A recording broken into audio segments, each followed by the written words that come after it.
I never expected to see her again. Not like this. The last time Monica and I had been in the same room, we were signing divorce papers, a bitter formality that finalized what had already been true for years.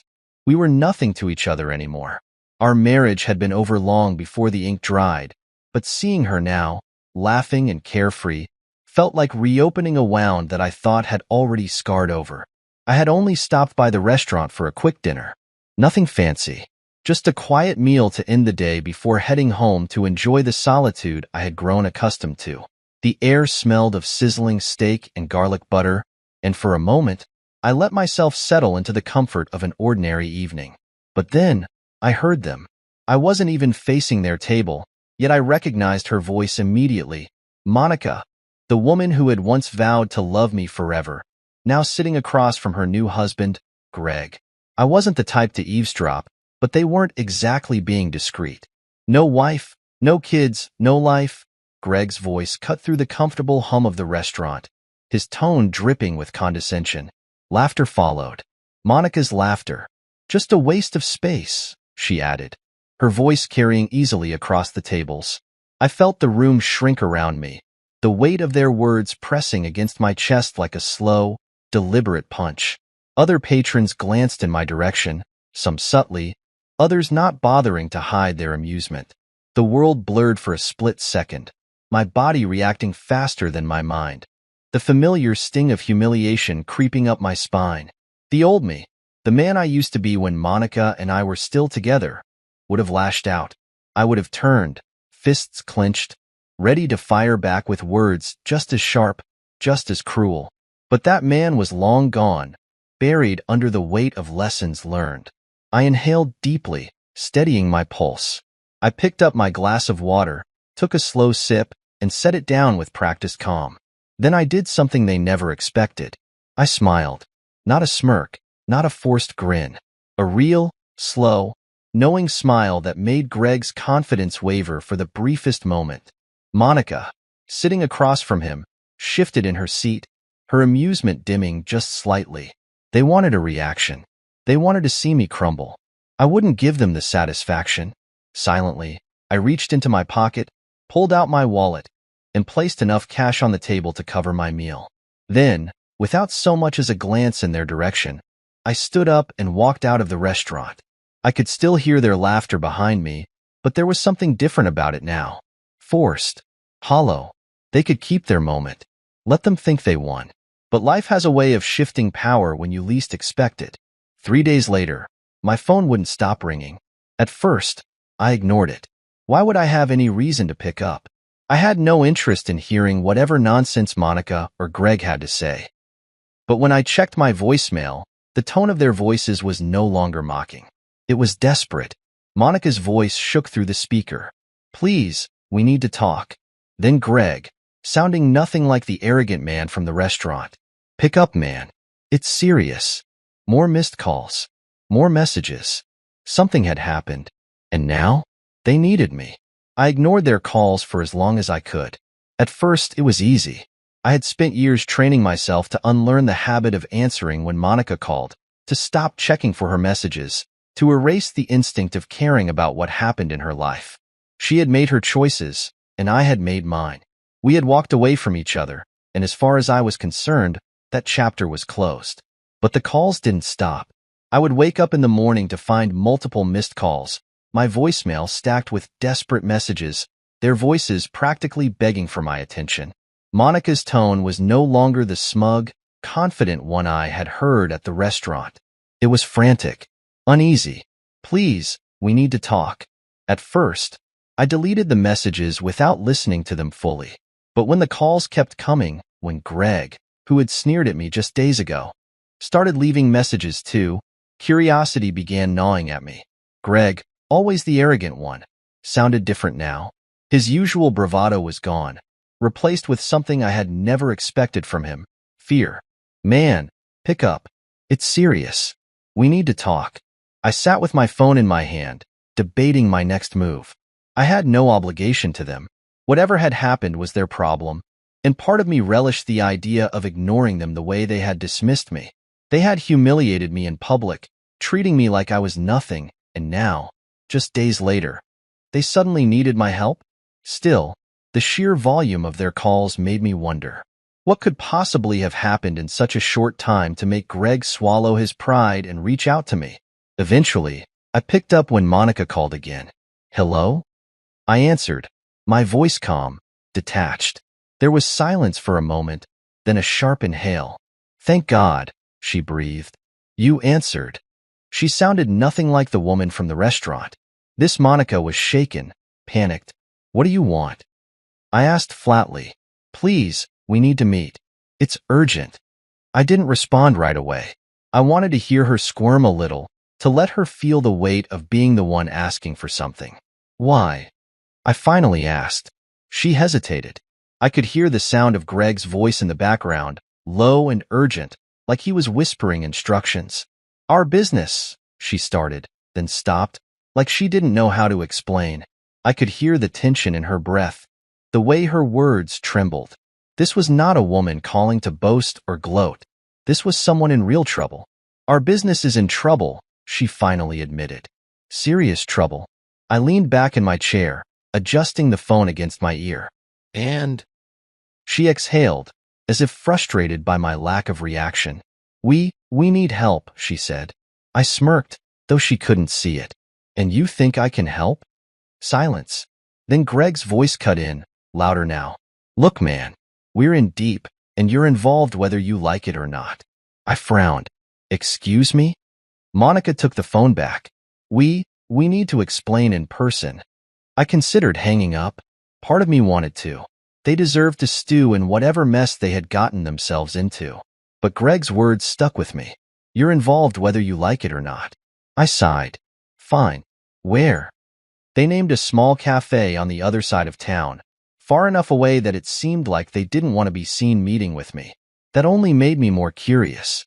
The next morning, I arrived at the cafe and found them already seated in a corner booth, looking exhausted and jittery. Monica looked pale, her usual polished appearance slightly frayed. Her hair wasn't as neatly styled, her hands fidgeting with the napkin in front of her. Greg, normally all swagger and confidence, sat stiffly, eyes darting around like he expected someone to ambush him. I took my time, ordering a coffee before sliding into the booth across from them. They both stared at me, expectant. All right, I said, taking a sip of my drink. What's so urgent? Greg cleared his throat, glancing at Monica before speaking. We're having financial difficulties. I raised an eyebrow.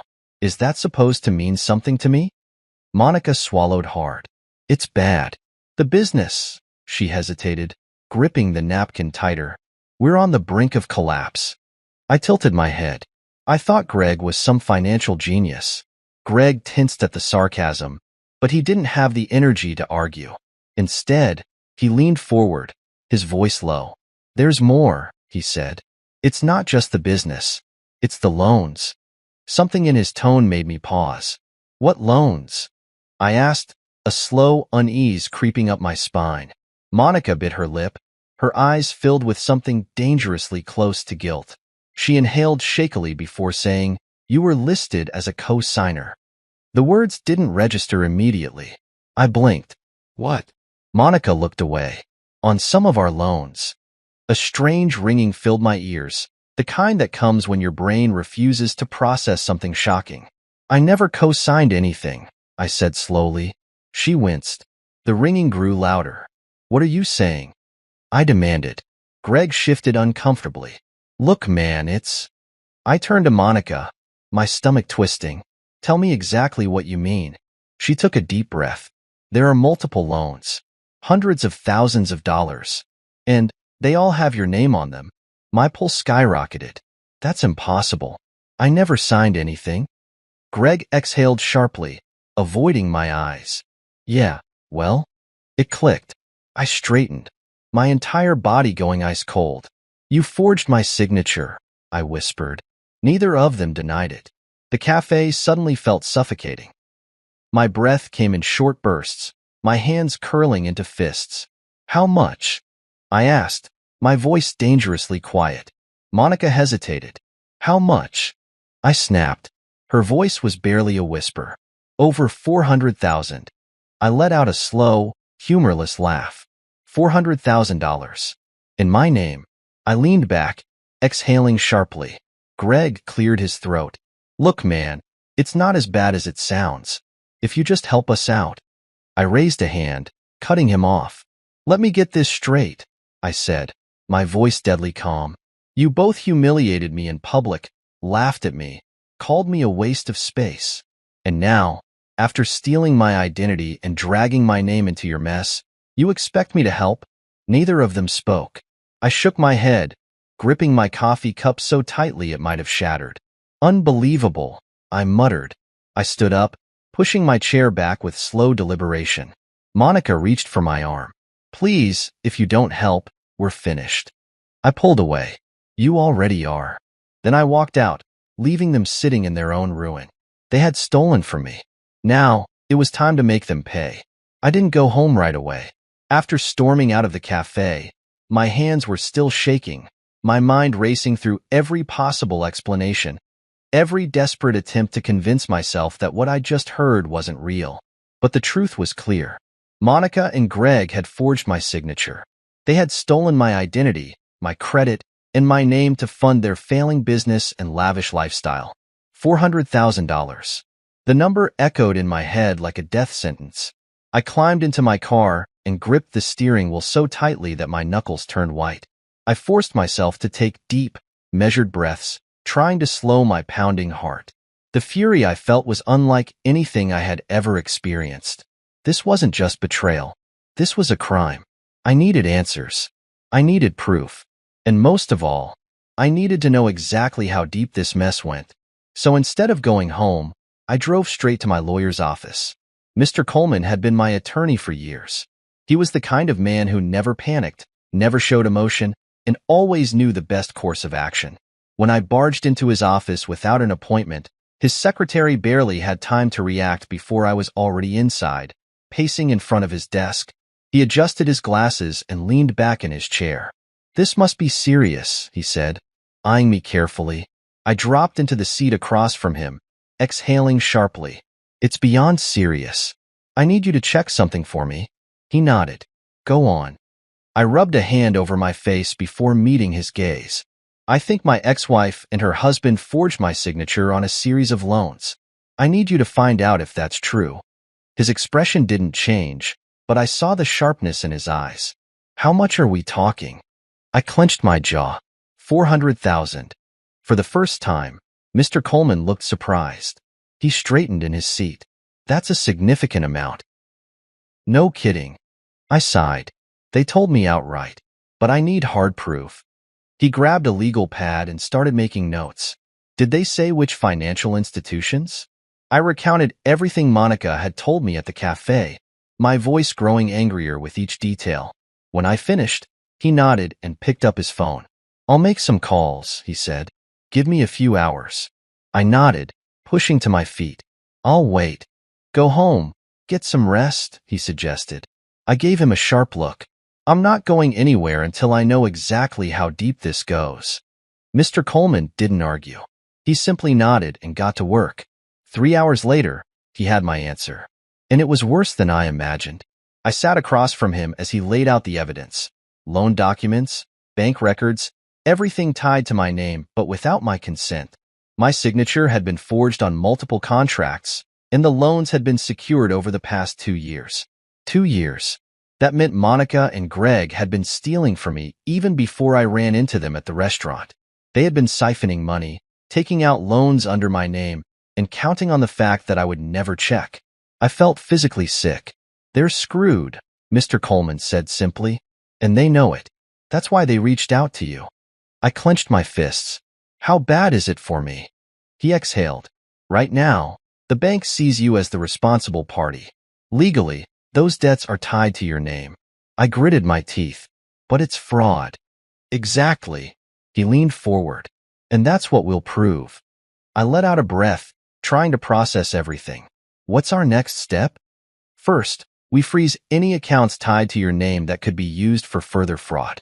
Then, we dispute every single loan with hard proof of forgery. The banks will conduct their own investigations, but with the right legal action, we can make sure the debt falls on them. not you. I nodded. And Monica and Greg? Mr. Coleman's lips curled slightly. Oh, they're in for a world of trouble. I let the words sink in. They thought they could steal from me and walk away. They thought they could manipulate me into bailing them out. They were wrong. Very wrong. I left Mr. Coleman's office feeling more in control than I had since that humiliating night at the restaurant. But I wasn't done yet. I needed more than just legal action. I needed the truth. So I hired a private investigator. It took less than a day for the investigator to uncover even more dirt. Greg hadn't just forged my signature.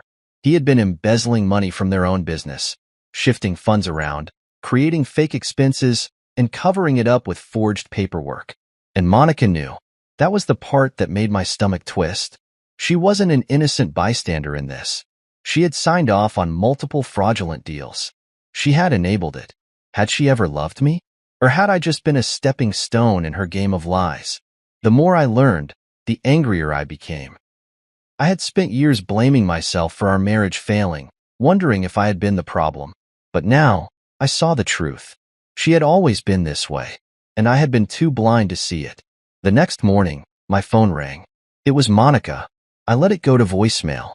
Then Greg called. I ignored that too. Then came the texts. Monica, please, can we talk? Greg, we can fix this. Don't do anything rash. Monica, I made a mistake, okay? But we can figure this out. Greg, come on, man. You don't need to get lawyers involved. I laughed bitterly at that one. Too late. I typed a single response. See you in court. I imagined the look on their faces when they read it. The panic. The regret. Good. They had stolen from me. They had humiliated me. And now? They were about to face real consequences. I didn't waste any time. After everything I had uncovered, the forged signatures, the stolen money, the embezzlement, I knew I needed to confront them. Not through phone calls. Not through text messages. Face to face. I wanted to see the panic in their eyes when they realized they had lost. So, I arranged a meeting at Monica's house, the house she had once shared with me before she decided I wasn't good enough anymore. It was fitting, really. The same home she had flaunted in my face when she left me was now the place where I would destroy the illusion she and Greg had built.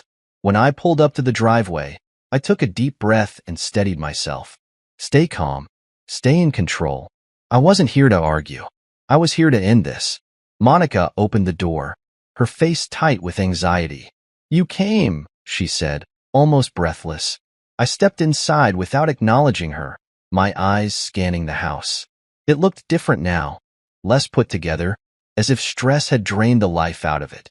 Greg was already in the living room, standing stiffly by the couch. He looked awful. His usual arrogance had been stripped away, replaced by something that almost resembled fear. Good. I pulled the bank documents from my pocket and tossed them onto the coffee table. Let's talk about these loans, I said, my voice sharp and controlled. Monica flinched at the sound of the papers hitting the table. Greg remained silent, his jaw clenched. I crossed my arms. Go on. Explain to me why my name is on this mess. Monica's hands trembled as she picked up the papers, flipping through them as if she hadn't seen them before. It's not, she started, then stopped, her voice faltering. Greg, on the other hand, had the audacity to roll his eyes. It's just paperwork, he said, his tone dismissive. You wouldn't have used that money anyway. My body went rigid. I had expected excuses, lies, begging, even. But this was pure arrogance. I took a step closer, forcing Greg to meet my gaze. You stole from me, I said, my voice dangerously low. You forged my signature and racked up $400,000 of debt in my name. And you think that's just paperwork? Monica placed a hand on my arm. Please, let's just talk. I pulled away. Talk? Now you want to talk? You had plenty of chances before you dragged me into this disaster. Greg scoffed, but I could see the way his hands fidgeted, the slight twitch in his jaw. He was nervous. I leaned in, lowering my voice. You just made the biggest mistake of your life. His cockiness faltered. Look, man, this doesn't have to go legal. I chuckled darkly. Oh, it's already way past that point. I turned to Monica. You knew, didn't you? About the forgeries. About the embezzlement. She swallowed hard, unable to meet my eyes. Tell me the truth, Monica. I pressed. How long have you known? She hesitated. Then, in a barely audible voice, she admitted, since last year. A slow, bitter smile stretched across my face. So while you were laughing at me in that restaurant, you were already knee-deep in this mess. She didn't answer. She didn't have to. I straightened, exhaling sharply. Here's what's going to happen. Greg shifted. You're gonna help us, right? I laughed. An actual, genuine laugh. Help you? I repeated, shaking my head. No, I'm going to bury you. Greg's face darkened. What the hell does that mean? I stepped toward the coffee table and picked up the documents. It means my lawyer has already frozen every account tied to my name. It means I've disputed every single loan you took out. And it means the bank will be launching a full investigation into who forged these signatures. Monica let out a shaky breath. Please, don't do this. Oh, I'm just getting started, I interrupted. Because on top of that, I've hired a private investigator. And guess what he found? Greg stiffened. I smiled. That little embezzlement scheme you've been running? The one you thought no one would catch? Monica's eyes widened. I know everything. I cut her off. And soon, so will the authorities. Greg's face turned red. You can't prove anything? I pulled out my phone and tapped the screen. A second later, an audio recording started playing. Greg's own voice filled the room. I shifted the money around so it wouldn't get flagged. Just a few fake invoices, nothing serious. His face drained of color. I ended the recording and pocketed my phone. Oh, I can prove it.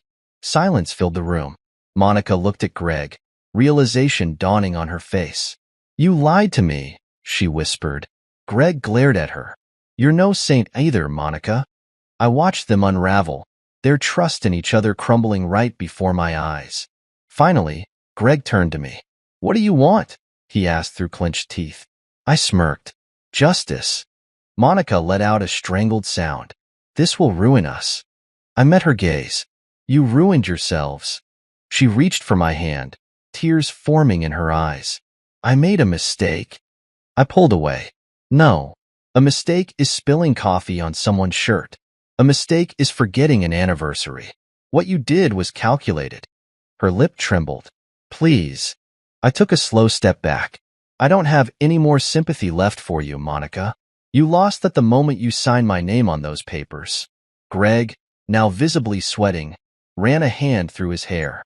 If we go down, you'll go down too. I smirked. Wrong. Because while I've been clearing my name, you two have been digging your own graves. I turned and walked toward the door, pausing just before stepping outside. You should start looking for a lawyer, I said over my shoulder. You're going to need one.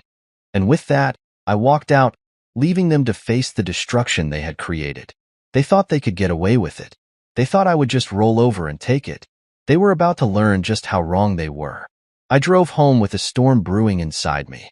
I had confronted them, made it clear that their lies had unraveled, but I wasn't satisfied yet. Not even close. This wasn't about revenge. It wasn't even about anger anymore. It was about justice. Monica and Greg thought they could ruin my life, steal my identity, and then waltz away without consequences. They had laughed at me, humiliated me, and expected me to be too weak to fight back. They were wrong. By the time I pulled into my driveway, my mind was already working through my next steps. I wasn't just going to clear my name. I was going to destroy them. The next morning, I was in my lawyer's office before the sun was fully up. Mr. Coleman barely raised an eyebrow when I walked in unannounced, dropping a thick folder of documents onto his desk. I want everything locked down, I said, my voice calm but firm. Every bank account, every asset tied to my name, frozen. I want disputes filed with every financial institution that's been affected by this fraud. He adjusted his glasses, scanning the papers. I already anticipated this. We've got the disputes in motion, and I've sent legal notices to the banks demanding they investigate the forged signatures. You should start seeing results within the next few weeks. That wasn't fast enough. Not good enough, I said, leaning forward. I want pressure applied. I want them feeling the heat now. Mr. Coleman met my gaze, a small smirk forming. You really want to go after them, don't you? I didn't blink. They didn't hesitate to ruin me. I won't hesitate to return the favor. He nodded. Then we don't just dispute the loans. We bring criminal charges. The words sent a chill down my spine, but I nodded. Do it. He picked up the phone and started making calls. I wasn't done yet. After leaving the law office, I met with the private investigator I had hired, a no-nonsense man named Ryan who had already dug up more dirt on Greg in 2 days than Monica probably knew in 2 years. Ryan slid a manila folder across the table. You were right, he said simply. I flipped through the contents, my stomach twisting with dark satisfaction. Greg hadn't just forged my signature. He had been embezzling from their business for years. Fake invoices, phantom employees, money funneled into private accounts. The best part? Monica had signed off on most of it. She knew, I muttered, staring at a document with her signature at the bottom. Ryan nodded. She might try to play the victim, but she was in on it. She just didn't realize how deep Greg's schemes ran. I closed the folder and exhaled. I want this sent to the authorities. The moment the banks confirm the forgery, I want Greg and Monica facing criminal investigations. Ryan smirked. Already working on it. By the end of the day, the trap was set. All bank accounts tied to my name? Frozen. Loans under my forged signature? Disputed with proof. A private investigator? Hired and delivering results. Then, I made one more move. I contacted Monica's parents. It was late when I finally picked up the phone and dialed the number I hadn't called in years. Monica's father answered, his voice groggy with sleep. Hello? Mr. Larson, I said, my voice steady. It's me. There was a pause. Then, cautiously, what do you want? I leaned against my desk. Did Monica ever tell you she and Greg took out $400,000 in loans using my name? Silence. Then a slow, measured exhale. What did you just say? I repeated it. Every single detail. The forged signatures. The fraudulent loans. The embezzlement. By the time I finished, I could hear the fury in his breathing. She swore to us they were doing well, he muttered. Greg convinced us he was some business genius. He's a con artist, I said flatly, and Monica went along with it. More silence. Then, in a tight voice, what do you plan to do? I let my next words hang heavy in the air. I'm making sure they pay for what they did. Monica's father didn't argue. Instead, he said, keep me updated. Then he hung up. One by one, the walls were closing in on them. 2 days later, it all started unraveling. I got a call from my lawyer. They're panicking, Mr. Coleman said, his tone almost amused. Monica and Greg have been trying to access funds, but the banks are blocking them. They're realizing they can't touch any of the accounts that have your name attached to them. I grinned. Good. Not just that, he continued. The bank has officially flagged the loans as fraudulent. They're launching their own investigation now, and once they confirm the signatures were forged, they'll pass the case to law enforcement. My heartbeat steadied. Which means Greg and Monica are looking at serious legal trouble. I leaned back in my chair, feeling a sense of grim satisfaction. They deserve every second of it. That night, my phone rang again. Monica. I let it go to voicemail. Then Greg called. I ignored that too. Then came the texts. Monica, please, we need to talk. Greg, we can fix this. Don't do anything rash. Monica, I made a mistake, okay? But we can figure this out. Greg, come on, man. You don't need to get the police involved. I laughed bitterly. Too late. I typed a single response. Talk to my lawyer. Within seconds, Monica's typing bubble appeared. Then stopped. Then started again. Then stopped. I put my phone on silent and poured myself a drink. They thought they could take everything from me. They thought I would roll over and let them get away with it. They had underestimated me. Now, they were done. The morning after I sent that final text, I woke up to find over a dozen missed calls from Monica. Greg had tried calling, too, though he didn't leave a voicemail. I wasn't surprised. They were desperate now. I sat at the kitchen table with my coffee, scrolling through the notifications. Text after text. Monica pleading, bargaining, trying to convince me to talk. Monica, please, just hear me out. Monica, I know you're angry, but we can fix this. Monica, don't let it go this far. It doesn't have to be like this. She still didn't get it. I took a slow sip of my coffee before typing my response. Me, it's already gone this far. A few seconds later, the typing bubble appeared. Then it stopped, and then my phone rang. I let it go to voicemail. I wasn't interested in hearing whatever excuse she had prepared. She wasn't sorry. She was just scared. Good. I had no intention of backing down. By the afternoon, my lawyer called. They tried to take out more loans, Mr. Coleman said, sounding amused. The banks rejected them immediately. I exhaled, shaking my head. They still don't get it. They're panicking, he confirmed. The bank is investigating every single loan tied to your name.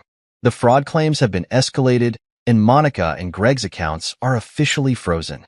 I felt a dark satisfaction settle in my chest. That means they can't touch a single dollar, right? Not a cent. Perfect. They're going to lose everything, I muttered, more to myself than to him. Mr. Coleman's voice was measured. Yes, they will. I should have felt guilty, but I didn't. They had brought this on themselves. A few hours later, my phone rang again. This time, I picked up. Please. Monica's voice was shaky, her desperation spilling through the phone. Just listen. I stayed silent, waiting. She sniffled. The house. The bank is threatening foreclosure. I didn't respond. She inhaled sharply, her voice breaking. They're saying we have 30 days before we lose everything. I tilted my head, swirling my drink in my hand. And why exactly is that my problem? She let out a soft, broken sob. I waited, but she didn't finish her sentence. Say it, Monica. I pressed. Tell me why you think I should care. More silence. Then a defeated whisper. Because I messed up.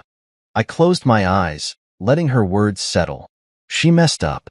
That was the understatement of the century. Do you even realize what you did? I asked, my voice eerily calm. She sniffled again. I do now. No, you don't, I said sharply. Because if you did, you wouldn't be begging for my help. You wouldn't be asking me to clean up the mess you created. Please, we have nowhere else to turn, she whispered. I exhaled through my nose. What about Greg? He seemed pretty damn confident the last time I saw him. Her breath hitched. She hesitated. He left. I blinked. Excuse me? She let out a bitter laugh, half choked by tears. As soon as he realized we were going under, he packed his bags and left, took what little cash we had left and disappeared. I sat back in my chair, stunned. Greg had abandoned her. I had expected him to fight, to lash out, to try and weasel his way out of the situation. But this was worse. Monica was alone. For a moment, I almost felt something close to pity. Almost. But then I remembered. The restaurant. The laughter. The humiliation. She had chosen Greg. She had laughed at me, called me a waste of space while standing beside a man who was now nothing more than a coward running for the hills. Now you understand, I murmured. She sucked in a breath. Understand what? What it feels like to be abandoned, I said.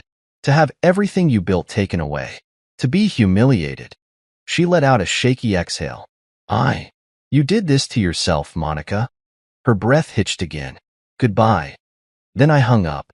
That night, I got a text from an unknown number. Greg, I hope you're happy, man. You ruined us. I laughed. Actually laughed. I ruined them? I typed a response. Me, you did that all on your own. I never heard from him again. Within a week, their business was officially shut down. The bank seized their assets. Their house was now on the brink of foreclosure. Greg had vanished, and Monica was left with nothing. But it got worse. Greg's boss had found out about the fraud. The moment word got out that Greg had forged signatures and embezzled money, he was fired on the spot. As for Monica, her family turned against her when they found out the truth. Her own parents refused to help. She had nowhere to go. No money. No husband. No friends. No life. And she had no one to blame but herself.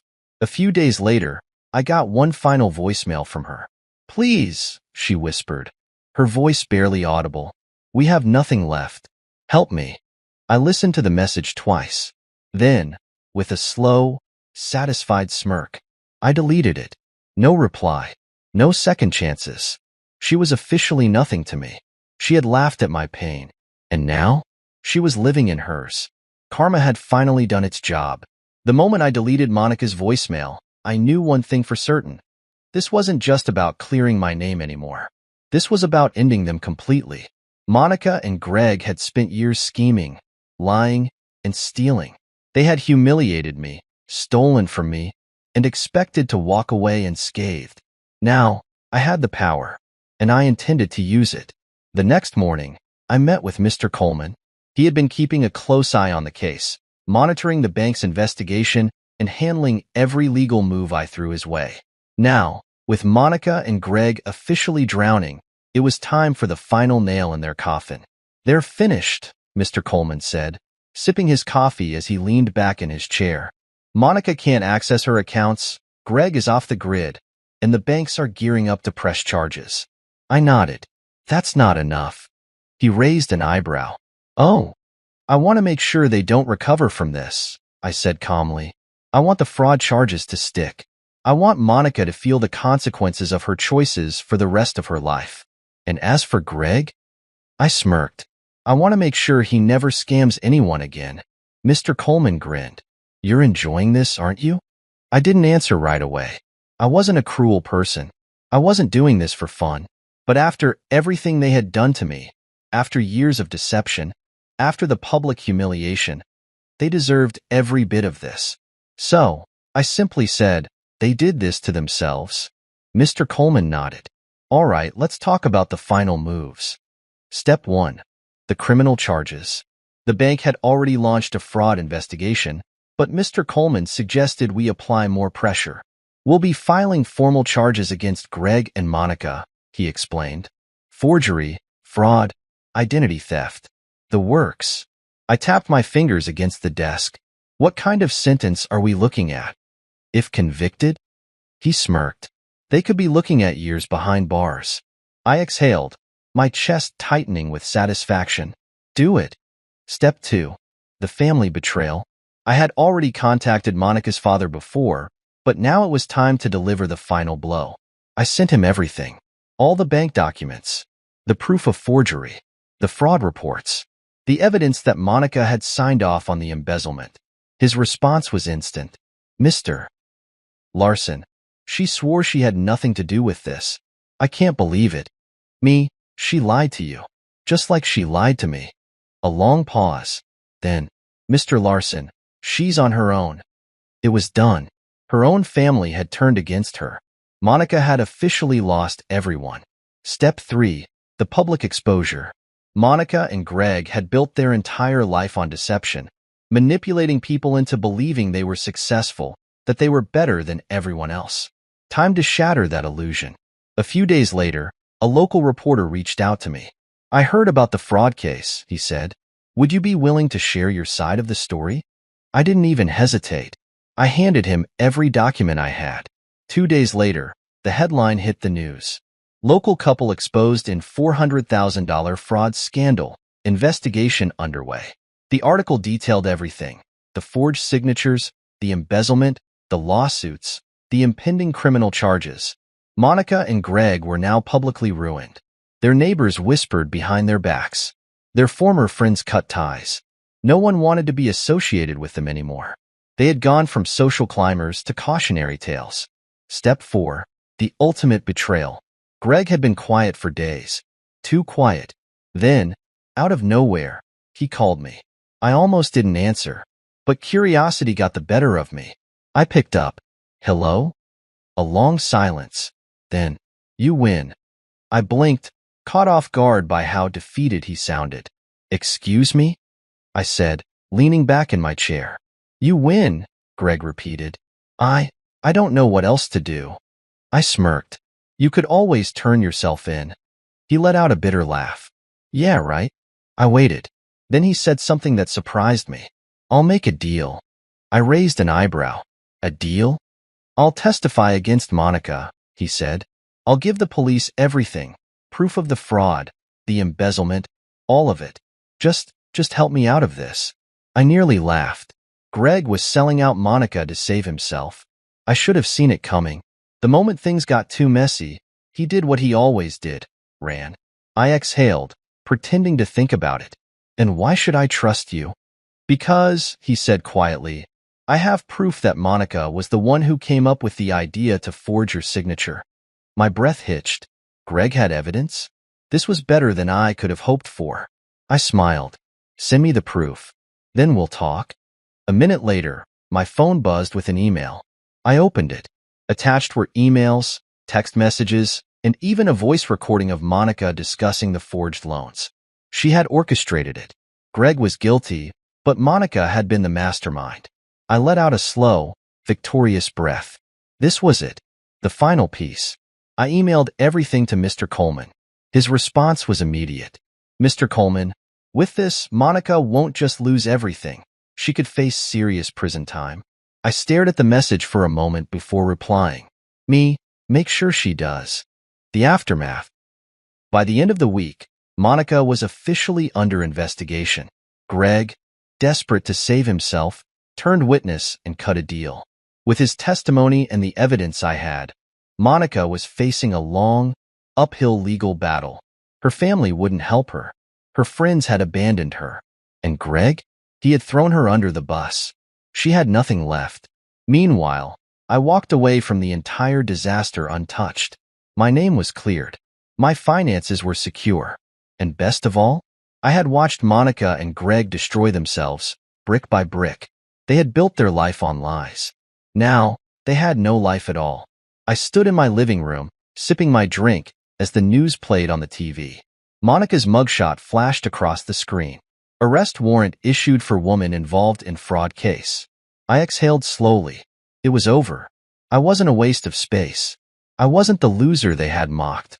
I was the only one who had ever truly stood on his own. And now, I was free. It started with whispers. Monica and Greg had spent years curating an image of wealth, success, and superiority. They wanted people to envy them, to believe they had it all. They threw extravagant parties, dressed in designer clothes, and made sure to remind everyone that they were better. But once the fraud hit the news, everything they had built came crumbling down. At first, it was just a few rumors. Neighbors noticing that their cars had been repossessed, whispers at the grocery store about why Greg suddenly wasn't at work. But then, the headlines dropped. Local couple exposed in massive fraud scandal. Their faces were everywhere. Social media, news websites, even local TV stations. The story spread like wildfire. Monica and Greg had been the kind of people who thrived on social validation. Their reputation was their currency. So when the truth came out, when people saw them for what they really were, it hit them harder than any lawsuit ever could. The fallout begins. I didn't have to dig for updates. The news came to me. My phone buzzed constantly. Old acquaintances, former coworkers, even strangers reaching out to me to talk about what happened. Dude, did you see the news? One text read. Monica is finished. Another message from an old friend. So Greg was just a con artist all along? Should have figured. He always seemed shady. And then, my personal favorite, Monica's own best friend messaged me out of nowhere. Sarah, I had no idea she was capable of something like this. Me? Really? Because I did. I had no interest in reaching out to Monica, but I knew exactly what was happening on her end. She was being erased. First, her social media accounts disappeared, probably because the comments were brutal. People weren't holding back. I found a few screenshots online before she deleted everything. User 1. Imagine forging your ex-husband's signature and then laughing at him in public. This is karma. User 2. Monica and Greg really thought they could scam their way through life? LOL, enjoy prison. User 3. They used to act like they were better than everyone. Now they can't even pay rent. I won't lie. Reading those comments felt good. Because Monica and Greg had done this to themselves. They had mocked me, belittled me, stolen from me, and expected no consequences. Now, they were getting exactly what they deserved. Greg's downfall. Greg had been silent since our last conversation. He had thrown Monica under the bus, cutting a deal with the authorities to save himself. But the funny thing about snakes? They always end up biting themselves. A few days after the news broke, I got a call from my private investigator, Ryan. "Greg's in trouble," he said, amusement in his voice. I leaned back in my chair. "Tell me something I don't know." Ryan chuckled. "His deal with the authorities got leaked. Now all his old friends, the ones he scammed money from, are turning against him." I smirked. "So the rats are jumping ship?" "Exactly." I wasn't surprised. Greg had used people his entire life, lied to them, scammed them, manipulated them. Now, they were making sure he paid for it. His entire social circle cut him off. Old business associates? Gone. Friends? Disappeared. Even the people who had once defended him were now going out of their way to distance themselves. It wasn't just about avoiding legal trouble. It was about self-preservation. No one wanted to be associated with a con artist. Greg had lost everything. And the best part? He had done it all to himself. Monica's breaking point. Monica, on the other hand, was still trying to fight. I heard from a mutual acquaintance that she was begging people for help. She went to her parents first, but they refused to even speak to her. Her father had made it clear. "You lied to us. You stole from your ex-husband. You're on your own." Then she tried her old friends. One by one, they turned her away. No one wanted to help a fraud. No one wanted to touch the scandal she had created. Even the people who had once admired her, the women who used to envy her, were now mocking her downfall. I overheard a conversation in a cafe one morning, two women whispering at the next table. "Did you hear about Monica?" one of them said. "The fraud case? Of course. Everyone's talking about it. She used to act like she was so perfect, and now she's being investigated." The other woman laughed. "I guess she wasn't as smart as she thought she was." I took a sip of my coffee, fighting back a smirk. The public spectacle. The final blow came a week later. Monica and Greg were already broke, their business shut down, their assets frozen. Then, the eviction notice hit. Their house, Monica's house, was officially being seized by the bank. And the best part? A local news station filmed the whole thing. I watched from my phone as the footage played. Monica standing outside in her pajamas, her face pale and drawn as movers carried out her furniture. Reporters swarmed her. "Monica, do you have any comments about the fraud case? Do you regret your actions?" She didn't answer. She just stood there, shoulders slumped, watching as everything she had stolen was taken away from her. Gone were the designer clothes, the smug attitude, the superiority. Now, she was just another disgraced fraudster. No friends, no family, no money, no power. She was nothing. The final text. That night, my phone buzzed one last time. A message from Monica. "Monica, you destroyed me." I stared at the screen, letting her words sink in. Destroyed her? She had destroyed herself. She had stolen from me, humiliated me, used me, and when it all came crashing down, she wanted to blame me? I chuckled. Then, slowly, I typed my response. "Me, no, Monica. You did that all on your own." And with that, I blocked her number. I was done. No more second chances. No more looking back. For the first time in years, I was free. And Monica? She was just a lesson in what happens when you betray the wrong person. Monica was finished. Her name was in the headlines, her face plastered across every news outlet. Once the woman who thrived on attention and admiration, she was now the town's biggest scandal. I imagined how it felt for her, walking down the street, feeling the weight of every whisper, every judgmental stare. She used to strut around with confidence, head held high like she was above everyone. Now, she probably kept her head down, hoping no one recognized her. But they did. Oh, they did. And no one felt sorry for her. The final fall. A week after the eviction footage went viral, I got an email from Ryan, my private investigator. "Ryan, check this out. You're going to love it." Attached was a newspaper article.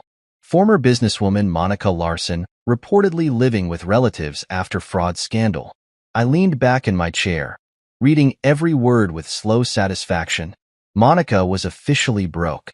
Her accounts were frozen. Her credit destroyed. No apartment would rent to her. No bank would lend her $1. She had nothing left. And Greg? He was worse off. Ryan had included another attachment, one of Greg's mugshots. I grinned.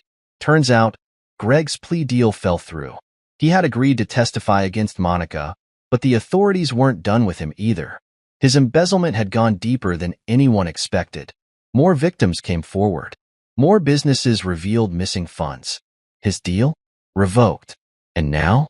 Greg was awaiting trial. Prison wasn't a possibility anymore. It was a guarantee. Monica's desperation.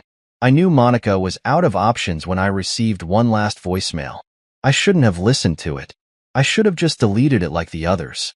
But curiosity got the better of me. So I pressed play. Her voice was unrecognizable, weak, desperate. "Please," she whispered. "I don't have anywhere to go." I stared at the phone, listening to her break. She let out a shaky breath. "You have every right to hate me. I know that. But a sniffle. I don't know what to do." Another pause. Then, softer. "I wish I had chosen you." That was the moment I smiled. Because I realized something. It wasn't just about the fraud. It wasn't just about the money. It was the fact that Monica had thrown me away. She had laughed in my face, called me a waste of space, and chose Greg over me. And now? She was alone, broke, humiliated, with no one to turn to. I didn't respond to her voicemail. I didn't call her back. Instead, I let her sit in exactly what she created. Greg's nightmare begins. Greg was arrested on a Tuesday morning. I found out through an article forwarded to me by an old friend. The headline was brutal. "Scammer turned fraudster. Greg Mathers taken into custody after financial crimes exposed." I clicked on the article, scanning through the details. He had been arrested at his motel. Apparently, after ditching Monica, he had been bouncing from place to place, trying to hide. But the moment his fraudulent activities came to light, people started talking. The motel manager tipped off the police. And now, Greg was facing up to 15 years in prison. I let out a slow breath, setting my phone down. That was it. Greg had spent years thinking he was untouchable. Now, he was just another criminal in an orange jumpsuit. Monica's last attempt. 2 days later, Monica sent an email. I almost ignored it. But then I saw the subject line. "I know I don't deserve your forgiveness, but..." I opened it. Her message was long, filled with excuses and apologies. "Monica, I know I did terrible things. I don't expect you to ever talk to me again, but I need to say this. I messed up. I let my greed and pride ruin everything. I thought Greg was the better choice. I thought money and success mattered more than love and loyalty. I was wrong. I see that now. I see everything now." I stared at the email for a long time. Then, without responding, I deleted it. Because she didn't deserve closure. She didn't deserve a final conversation. She didn't deserve anything. 1 month later, with Monica and Greg officially out of my life, I finally felt free. The bank had cleared my name. My credit was restored. And best of all, I had one. Not just legally, not just financially, but emotionally. Because no matter what happened next, Monica and Greg would never recover from this.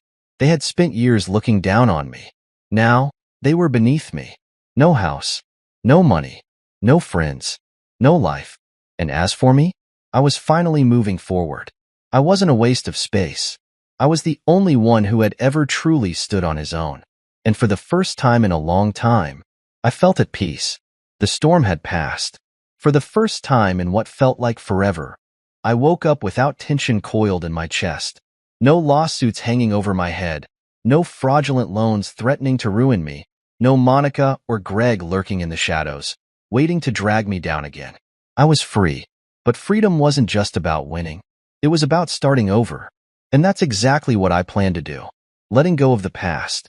I took one last look at the old case files, the newspaper clippings, the emails from my lawyer, confirming the final steps of the legal process. Everything was officially wrapped up. Greg was behind bars, his deal having completely collapsed. Monica? She was just a forgotten name now. She had tried to reach out again. One last desperate attempt to reconnect. I never read the message. Instead, I blocked her number, her email, in every possible way she could contact me. She no longer existed in my world. I packed up the documents, the proof of their downfall, and shoved them into a box.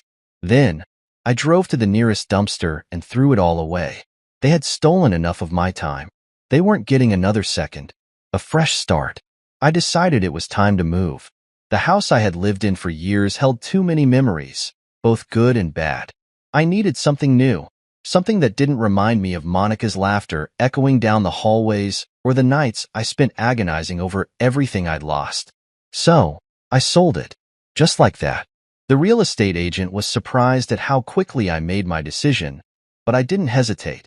A month later, I had a new place. A sleek, modern condo overlooking the city, nothing fancy, but perfect for someone ready to move forward. As I unpacked, I realized something strange. I felt lighter, like I had been carrying extra weight for years without realizing it. Monica, Greg, the betrayal, the humiliation, it was gone. I was starting over. And it felt damn good. The taste of real success. With the distractions behind me, I finally had time to focus on my own life. And for the first time, I thrived. My business took off. Without Monica draining me financially, without the constant stress weighing me down, I had the energy to invest in my work again. Clients noticed the change. My productivity skyrocketed. My income tripled in a matter of months. Success had always been possible for me. I had just been dragged down by the wrong people. Now, I was unstoppable. Closure comes in unexpected ways. One evening, I was at a cafe, sipping my coffee, enjoying the silence, when I heard a familiar name. Did you hear about Monica? I didn't turn around. I didn't need to, but I listened. A group of women sat a few tables away, deep in conversation. She's been couch hopping for months, one of them said. No one wants to help her. Even her own family won't take her in. I stared at my coffee, letting the words settle. She had it all, another woman scoffed. And now? She's nothing. Nothing. That word echoed in my mind. It should have made me feel victorious. After all, Monica had once mocked me, called me a waste of space. Now, she was living out her own insult. But instead of feeling triumph, I felt nothing. She was irrelevant to me now. I had moved on. And she? She was just a cautionary tale. I finished my coffee, stood up, and walked out without looking back. New connections, new life. One evening, I found myself at a networking event, something I used to avoid. But this time, something was different. I was confident, relaxed, open. I struck up conversations effortlessly, no longer weighed down by the past. And that's when I met her. Not another Monica. Not someone flashy, materialistic, or shallow. Just real. She was smart, driven, and nothing like the people I had once surrounded myself with. For the first time, I wasn't looking over my shoulder, waiting for betrayal. I was simply enjoying the moment. We exchanged numbers. And for the first time in a long time, I felt excited about the future. The final lesson. One night, I stood on my new balcony, looking out over the city lights. I had been through hell. I had lost everything. But in losing, I had gained more than I ever imagined. I had gained clarity. I had gained self-respect. I had gained peace. And most importantly, I had learned a lesson I would never forget. Some people will betray you, use you, and laugh at your downfall. But karma is patient. And when it hits, it's brutal. Monica and Greg had built their lives on lies. Now, they had no life at all. But me? I had rebuilt. I had thrived. And for the first time in a long time, I was truly, finally, happy. 5 years. 5 long years of giving everything I had. My time, my loyalty, my heart.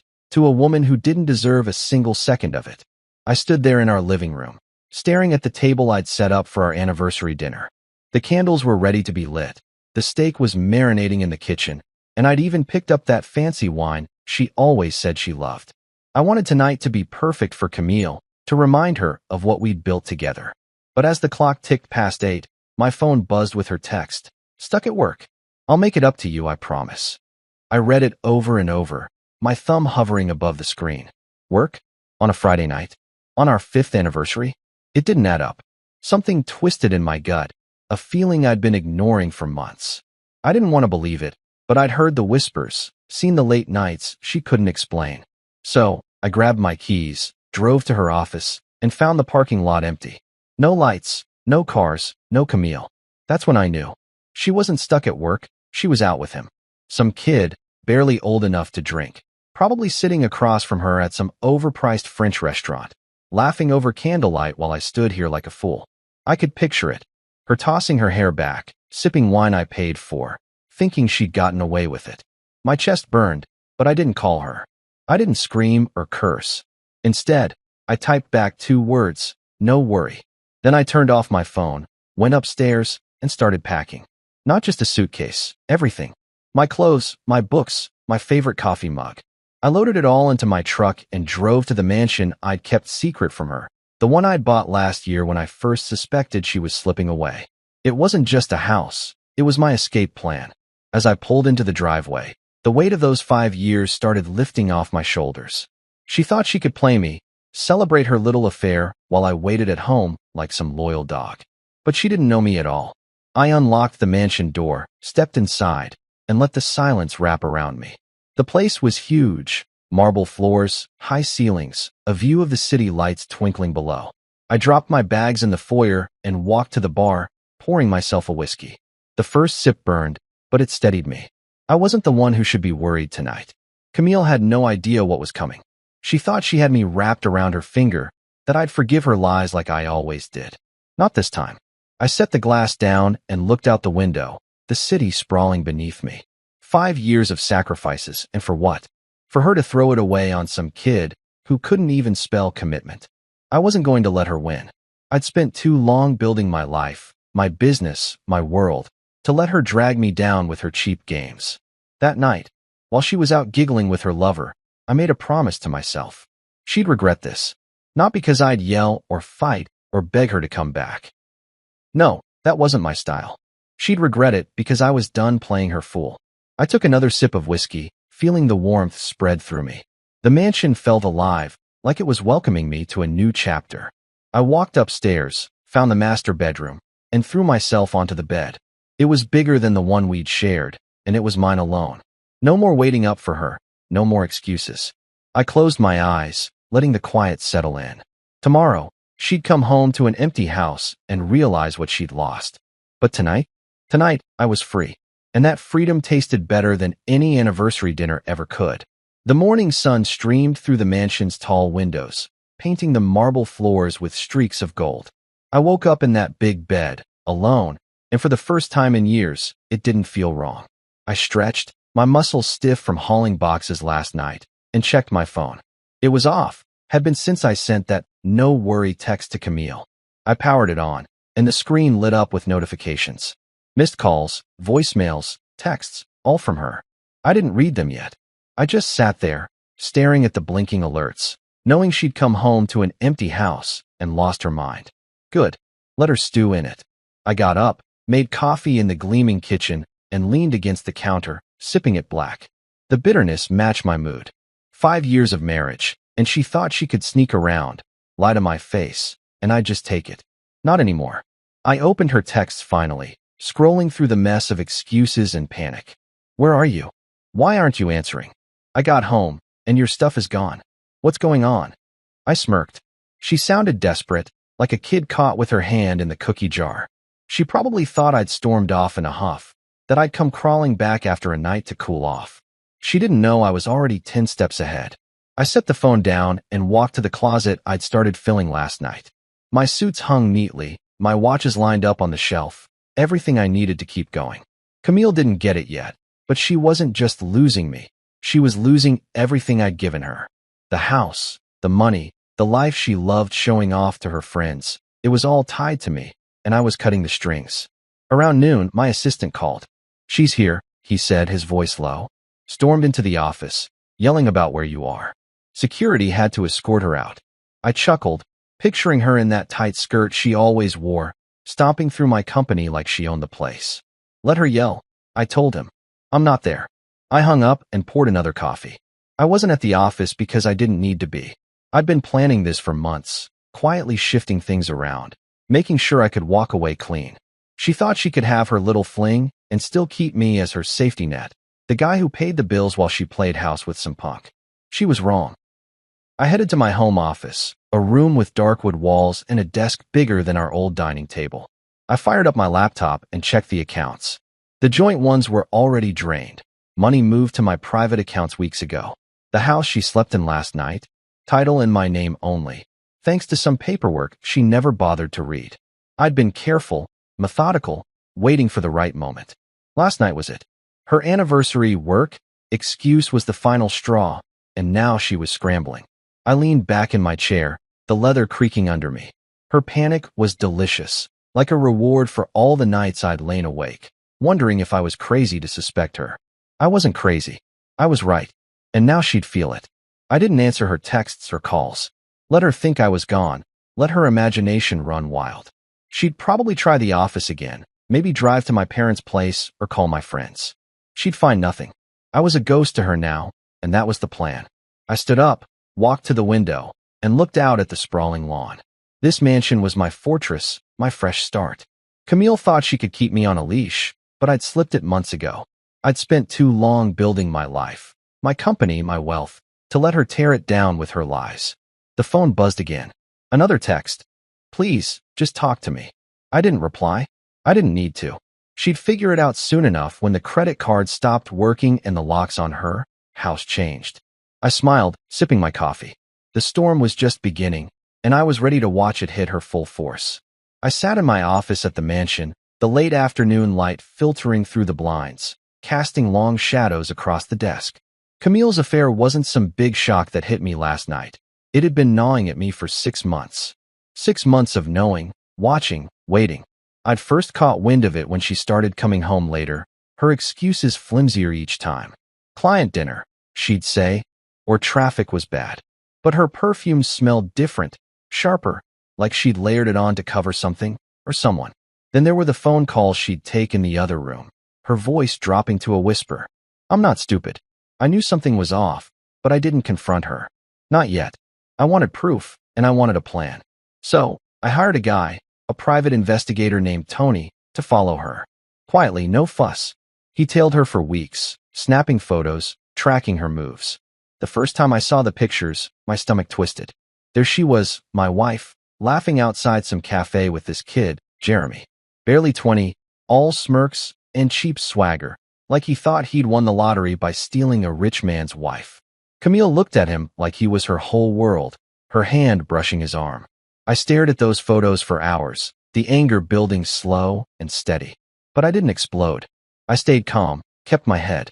Jeremy thought he was untouchable, some hotshot playing a game he didn't understand. Camille thought she was slick, sneaking around like I'd never notice. They were wrong. I'd been playing my own game, and now it was time to move the pieces. Over those 6 months, I'd been busy. I met with my accountant, a sharp guy named Greg, and we started shifting things. Joint accounts? I drained them bit by bit, moving the cash to accounts she didn't know about. The properties?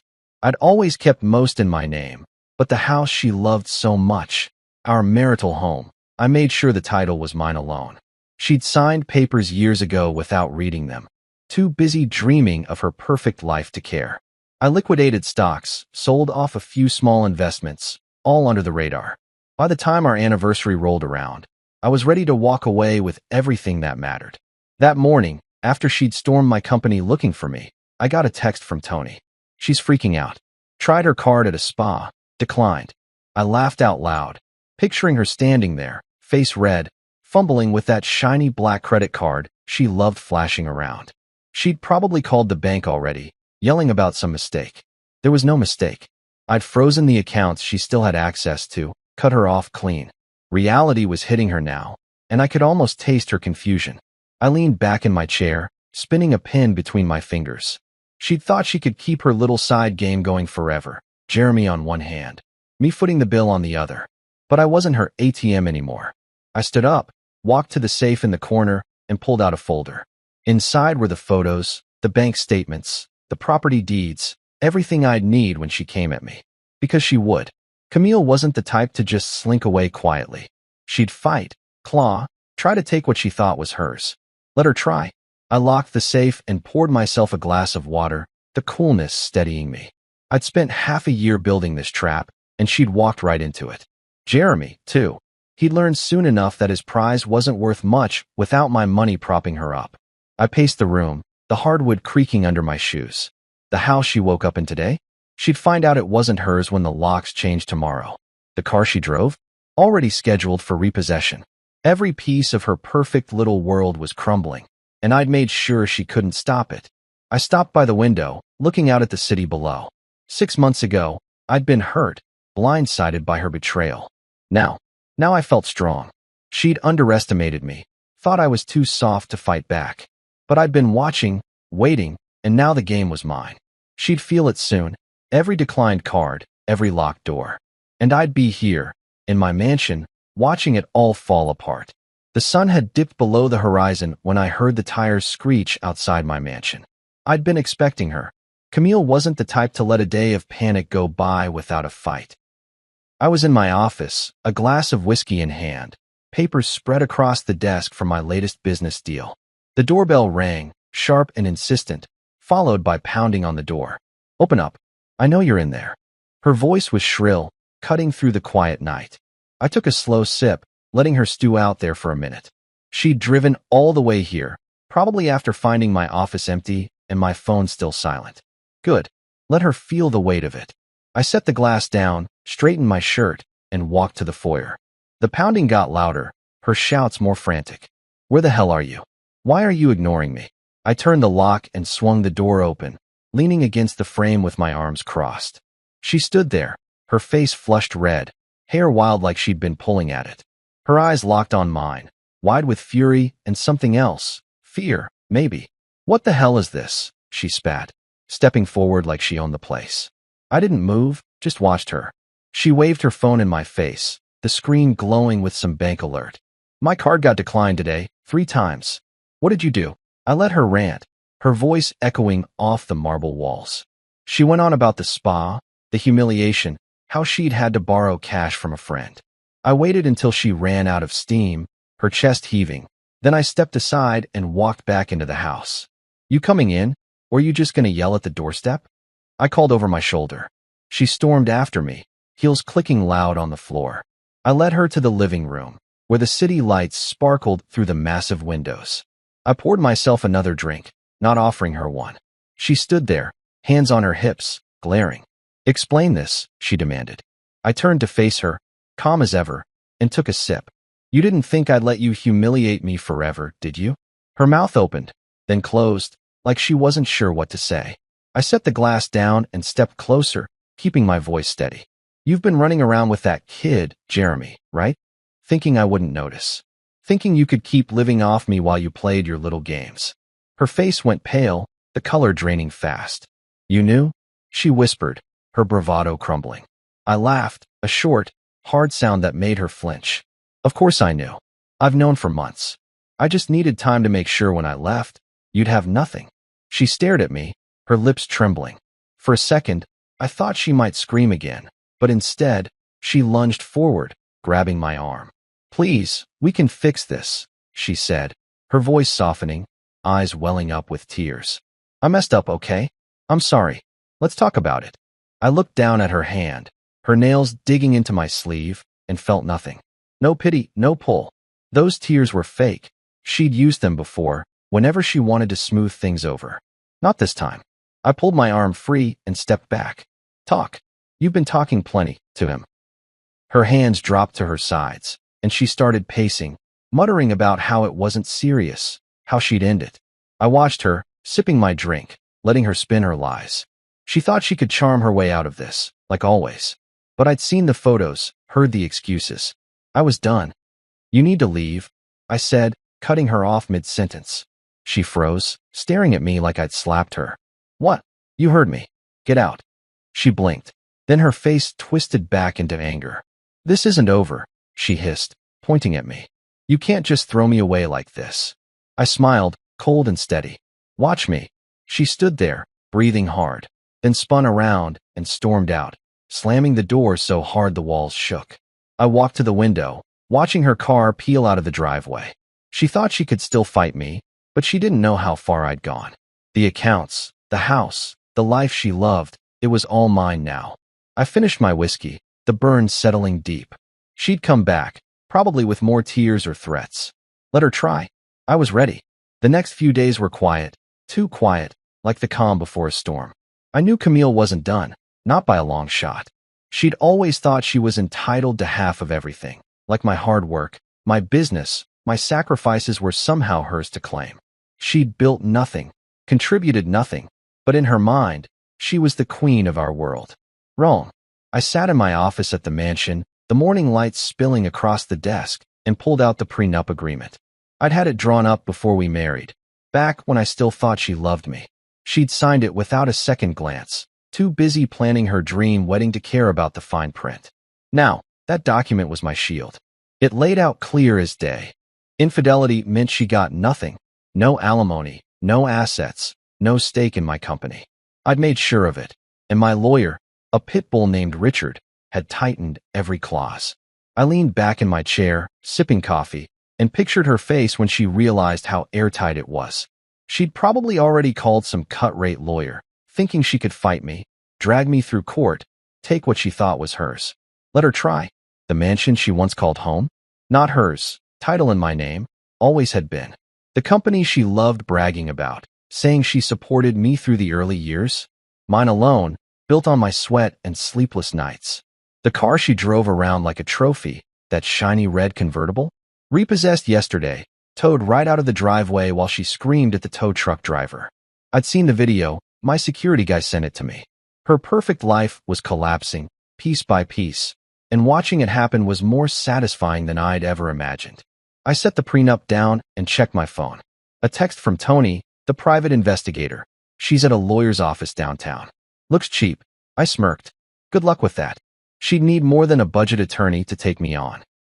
My legal team was the best in the city, and I had the evidence. Photos of her with Jeremy, bank statements showing how she'd spent my money on their little dates, even recordings of her lying to my face. She had no ground to stand on, and she'd figure that out soon enough. I stood up, stretching, and walked to the window. The city sprawled below, busy and alive, while up here, I felt untouchable. Camille had thought she could play me, keep her affair on the side while living off my wealth. Now she was scrambling, probably crashing on a friend's couch, her credit cards useless, her car gone. I wondered if Jeremy was still in the picture, playing the hero, or if he'd already started pulling away, realizing she wasn't the prize he thought she was. I'd find out soon enough. Tony was still watching. My phone buzzed again, this time a call from Richard. She's making noise, he said, his voice gruff. Her lawyer sent a letter, claiming emotional distress, trying to push for a settlement. It's garbage, but I wanted you to know. I laughed, the sound echoing off the wood-paneled walls. Let her push. She's got nothing. Exactly, Richard said. I'll bury them in paperwork if they try anything. Just keep doing what you're doing. Stay clean, stay quiet. I hung up, feeling lighter than I had in months. Camille's fall wasn't just about the money or the house. It was about watching her realize she'd lost everything she thought she controlled. She'd spent years acting like she was the star of our marriage, like I was just the supporting actor there to fund her spotlight. Now the curtain was down, and she was alone on an empty stage. I walked downstairs, the mansion's silence wrapping around me like a blanket. It was strange, living here alone after years of sharing a house with her, but it felt right. No more waiting up for her excuses, no more pretending everything was fine. I poured myself a glass of water, the coolness grounding me. She'd keep fighting, I knew that. Camille was too stubborn to just walk away. But every move she made would just dig her hole deeper. I'd built my life on hard work and planning, and she'd underestimated how far I'd go to protect it. Let her try to take me. I was ready, and she was already finished. The days stretched into a week, and I settled into my new routine at the mansion. Mornings were coffee on the balcony, watching the city wake up, and afternoons were spent in my office, pushing my business forward. I didn't think about Camille much, didn't need to. She was out there, scrambling, and I was here, thriving. But I knew she wasn't alone yet. Jeremy, that punk kid she'd thrown our marriage away for, was still hanging around. Tony, my investigator, kept me updated. He's playing the hero, Tony texted one morning. Picked her up from a friend's place, took her to his apartment. I smirked, leaning back in my chair. Let him try. I'd seen Jeremy's type before. Young, cocky, thinking he'd hit the jackpot with an older woman who dripped money and glamour. Except now, Camille didn't have any of that. No cash, no car, no fancy house. She was broke, and I wondered how long it'd take him to figure it out. I set my phone down and walked to the kitchen, grabbing an apple from the counter. The mansion felt alive, every room mine to fill however I wanted. No more of her clutter, those ridiculous throw pillows she insisted on, or the perfume bottles littering the bathroom. It was just me now, and I liked it that way. I took a bite of the apple, the crispness sharp against my tongue, and thought about Jeremy. He probably thought he could swoop in, be her knight in shining armor, promise her the world. But the world she wanted, designer bags, five-star dinners, trips to Paris, was gone. I'd made sure of that. The joint accounts were empty, the credit cards cut off, and the house she'd crashed in after I left. Locks changed 2 days ago. She was a liability now, not a prize, and I bet Jeremy didn't see it yet. I finished the apple and tossed the core in the trash, wiping my hands on a towel. Tony sent another update that afternoon. They're arguing outside his place. She's yelling about money. I laughed out loud, picturing it. Camille, arms flailing, probably demanding he pay for something. Lunch, a cab, anything. While he stood there, confused. He was just a kid, probably scraping by on some part-time job, thinking her charm was enough. But charm doesn't pay bills, and she didn't have me to lean on anymore. I walked to my office, the hardwood cool under my feet, and pulled up the latest bank statements on my laptop. My accounts were flush, years of work, now all mine.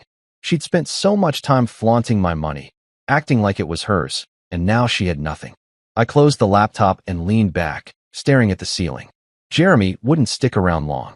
He'd promised her a fresh start, maybe even told her he'd take care of her. But promises are cheap when you're 20 and broke. I'd give it a week, maybe 2, before he bailed. That night, I poured myself a whiskey and sat by the window, the city lights twinkling below. Tony's next text came around midnight. He dumped her, dropped her off at a motel, drove away fast. I grinned, sipping my drink. 2 weeks, faster than I'd thought. I could see it clear as day. Camille begging him to stay, promising it'd get better, while he realized she was a sinking ship. He'd wanted the fantasy, her long legs, her confidence, the thrill of stealing her from me. But without my money, she was just a woman with nothing to offer him. I set the glass down and stretched, feeling the tension ease out of my shoulders. Jeremy turning on her was the cherry on top. She'd thrown away 5 years of marriage for a kid who didn't even stick around when the going got tough. I stood up, walking to the balcony, the night air cool against my skin. She was alone now, probably crying in some cheap motel room, wondering how it all fell apart. I didn't feel sorry for her, not even a little. She'd made her choice, and now she was living with it. I leaned on the railing, the city humming below me. Jeremy was out of the picture, and Camille was on her own. Good. Let her figure out how to survive without me. I'd built my life back up, and she wasn't part of it anymore. The news hit like wildfire, spreading faster than I could have planned. I woke up that morning to my phone buzzing nonstop, texts from old friends, colleagues, even my barber. "You see this?" one read. "Camille's done," said another. I brewed my coffee, the rich smell filling the mansion's kitchen, and scrolled through the messages. Someone had leaked it, maybe Tony, maybe a friend who'd heard her sob story and couldn't resist gossiping. By noon, everyone knew. Camille had been left with nothing. No house, no car, no money. The woman who'd strutted through our social circle like she owned it was now a punchline. I leaned against the counter, sipping my coffee, and felt a slow grin spread across my face. Public humiliation wasn't something I'd set out to do. It just happened, a bonus I didn't expect. But damn, it felt good. I walked to my office, the hardwood creaking under my shoes, and fired up my laptop. A quick search confirmed it. Whispers on social media, a few blurry photos of her yelling at the tow truck guy, even a post from one of her so-called friends saying, "Guess karma caught up." Her glamorous image, the one she'd spent years polishing, was shattered. She'd traded loyalty for cheap thrills with Jeremy, and now even he didn't want her. I closed the laptop and stretched, the satisfaction settling deep. She'd always cared about what people thought, always needed to be the center of attention. Now she was, but not the way she wanted. I spent the day working, calls with clients, emails about a new deal, business as usual. But every so often, I'd check my phone, and there'd be another message. Heard she's crashing at a motel, one said. Saw her selling her bags online, said another. Her friends, those women she'd sipped wine with, laughing about their perfect lives, had abandoned her. No one wanted to be tied to the mess she'd become. That night, I was on the balcony, a beer in hand, when my phone rang. Her name flashed on the screen. I stared at it, letting it ring, the sound sharp against the quiet city hum. She hadn't called in days, not since she stormed out of here. I almost didn't answer, but curiosity got me. I picked up, staying silent. Hello. Her voice was shaky, raw. Please, just listen. I didn't say a word, just held the phone, letting her spill. I know I screwed up, she went on, words tumbling out fast. I'm sorry, okay? I ended it with him, he's gone. I need you. We can fix this. I'll do anything. She was sobbing now, big, messy tears I could hear through the line. Please, give me another chance. I leaned on the railing, staring at the lights below. She sounded desperate, broken, like she'd finally hit bottom. Part of me, the part that remembered our early years, the good days, wanted to feel something. Pity maybe, but it wasn't there. She'd begged before, cried before, and it had always been a game to pull me back in. Not this time. I let her keep going, her voice cracking as she promised to change, to be the wife I deserved. She talked about the motel, how she had nothing left, how people were laughing at her. I can't do this alone, she whispered. I waited until she stopped, her breathing ragged on the other end. Then I spoke, calm and clear. No worry. She gasped, like she couldn't believe it. What? Wait, please. I hung up, cutting her off mid-sentence, and set the phone down. The night air was cool, the beer cold in my hand. She'd thought I'd cave, that her tears would reel me back like they always had. But I wasn't that guy anymore. I took a long sip, the bitterness sharp on my tongue. She was alone now, no friends, no lover, no me. The world she'd built on lies had crumbled, and everyone saw it. I didn't need to do anything else. She'd humiliated herself. I finished the beer and went inside, the mansion's silence welcoming me. She'd keep calling, maybe, keep begging. Let her. I was done listening. The weeks rolled by, and I kept my focus on work, letting the dust settle around Camille's collapse. I knew she wouldn't go quietly. She never did. One morning, as I sat in my office sipping coffee, Richard called. She's suing you, he said, his voice gruff but calm. Filed yesterday. Claims you tricked her out of her share, wants half the assets. I laughed, setting my mug down on the desk. Half of what? She's got nothing to stand on. Richard grunted in agreement. It's a Hail Mary, her lawyers grasping at straws. We've got the prenup, the evidence. She's toast. I leaned back in my chair, the leather creaking under me. Of course she'd try this. Camille thought she could drag me through the mud, scare me into settling, maybe claw back some of the life she'd lost. She underestimated me, though. I'd been ready for this since the day I started moving money around. Do what you do, I told Richard. Bury her. He chuckled. Already on it. I hung up, staring out the window at the city below. She wanted to fight? Fine. I'd give her one she'd never forget. Over the next few days, I gathered everything. Photos of her with Jeremy, receipts from her little fling, bank records showing how she'd spent my money on him. Tony had even dug up texts she'd sent him, gushing about their future while I was still in the picture. It was a goldmine, and I handed it all to Richard. She won't know what hit her, he said, flipping through the folder. I nodded, feeling the weight of it. This wasn't just about winning. It was about ending her game for good. The court date came fast. I sat in the back of the room, dressed in a sharp suit, watching her walk in. She looked smaller, thinner, her hair pulled back tight like she was trying to hold herself together. Her lawyer was some young guy, nervous, shuffling papers. Richard stood beside me, cool as ice, ready to pounce. The judge started, and Camille's lawyer launched into his spiel, emotional distress, unfair treatment, blah, blah, blah. I kept my eyes on her. She wouldn't look at me, just stared at the table, her hands twisting in her lap. Then Richard got up. He laid it out clean and brutal. The prenup she'd signed, the infidelity clause, the proof of her affair.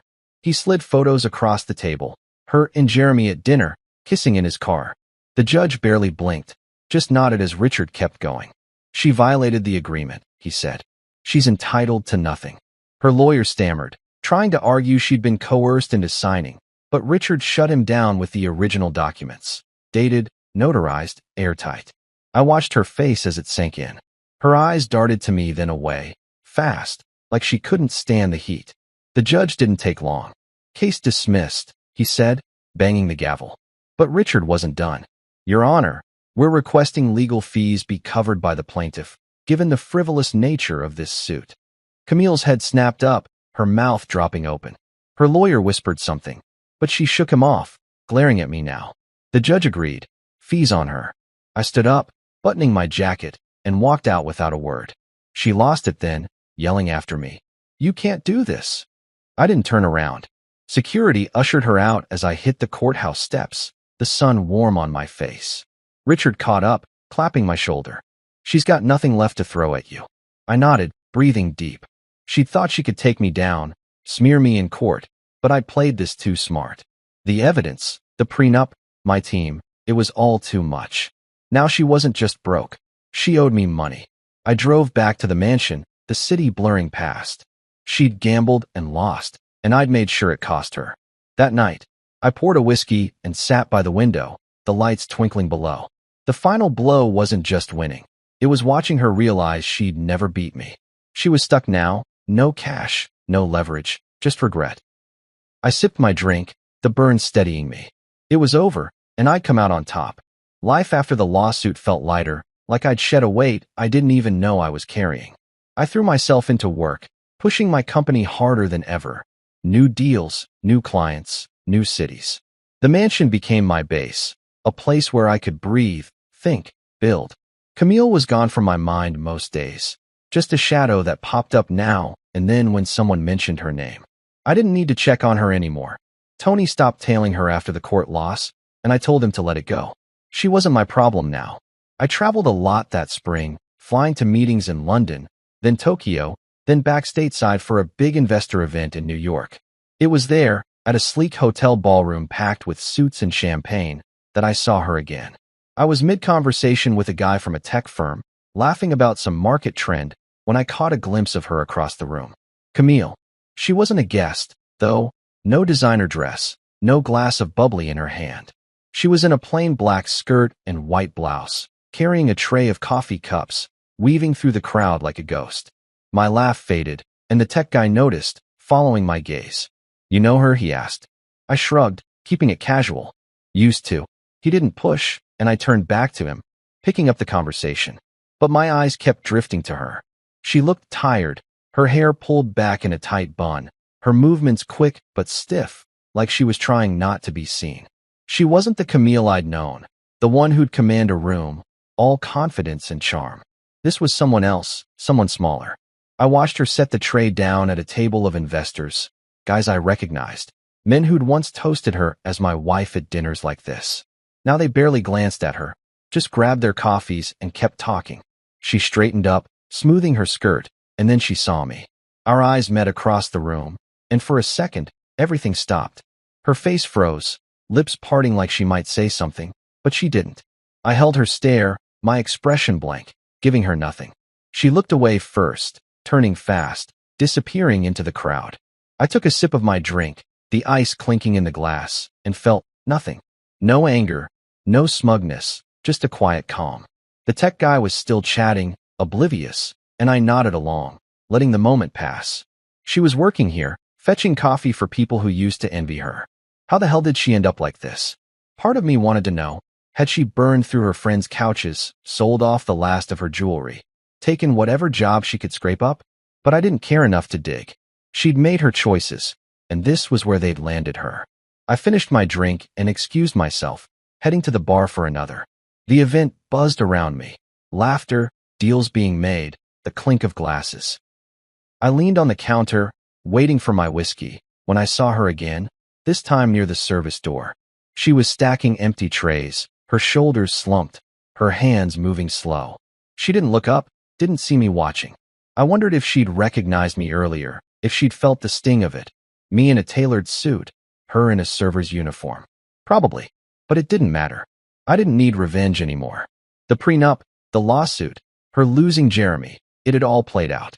I'd won without even trying, just by living my life. The bartender slid my drink over, and I took it, turning back to the room. The tech guy waved me over, and I joined him, slipping back into the night. Camille faded into the background, just another face in the crowd, no longer part of my world. I stayed late, shaking hands, trading ideas, feeling the rush of moving forward. When I left, the hotel lights glowed behind me as I climbed into my car. She might have still been in there, cleaning up, but I didn't look back. I drove home to the mansion, the road quiet, my mind clear. I'd moved on, moved up, and she was just a memory I didn't need to chase anymore. A year had passed since the anniversary that broke everything, and I was in a new place, literally and figuratively. The mansion had become my home, not just a hideout, and I'd filled it with things that felt like me. A big leather couch, a record player spinning old jazz, books stacked on the shelves. Work was booming, new contracts, a team that trusted me, a rhythm I'd built from the ground up. But the biggest change wasn't the house or the business. It was her, Lydia. I met her 6 months ago at a charity gala, one of those black tie things I'd started going to again. She wasn't like Camille, no flash, no games. She was warm, real, with a laugh that pulled me in and eyes that saw me, not my wallet. We'd been together since, and tonight, as I stood on the balcony of my new place, a smaller house I'd bought closer to the coast, she walked up behind me, wrapping her arms around my waist. "What are you thinking about?" she asked, pressing a soft kiss to my cheek. I turned, smiling, and pulled her close. "Nothing important," I said, and I meant it. The ocean stretched out below us, dark and endless, the waves crashing steady against the shore. Lydia leaned into me, her hair catching the breeze, and I felt something settle deep. Peace, maybe, or just the quiet joy of being with someone who got it. She didn't know all the messy details about Camille, just the basics. Ex-wife, bad breakup, done. I didn't need to drag the past into this. Lydia was different. She valued me, not what I could give her. We'd spent the day unpacking boxes, turning this house into ours. She'd hung pictures, laughed about my terrible taste in curtains, and cooked dinner in a kitchen still half full of moving tape. Now, with the night wrapping around us, I looked at her and knew this was it. The best revenge wasn't the lawsuit or watching Camille fall. It was this, living well, moving on. I kissed her forehead, her skin warm against my lips, and she smiled up at me. "Happy?" she asked. "Yeah," I said, simple and true. We stood there a while, the air cool, the stars blinking above. I thought back to a year ago, packing my bags, driving to the mansion, the anger burning hot in my chest. Camille had been everything then, a wound I couldn't close. Now, she was nothing, a mistake I'd left behind.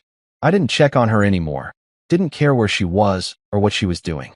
That night at the investor event, seeing her with the coffee tray, had been the last time she'd crossed my path. She'd faded out of my life, and I'd filled it with something better. Lydia pulled back, tugging my hand. "Come inside, it's getting cold." I followed her, the balcony door clicking shut behind us. The living room glowed soft with lamplight, our stuff mixed together, her plants, my records, a blanket she'd draped over the couch.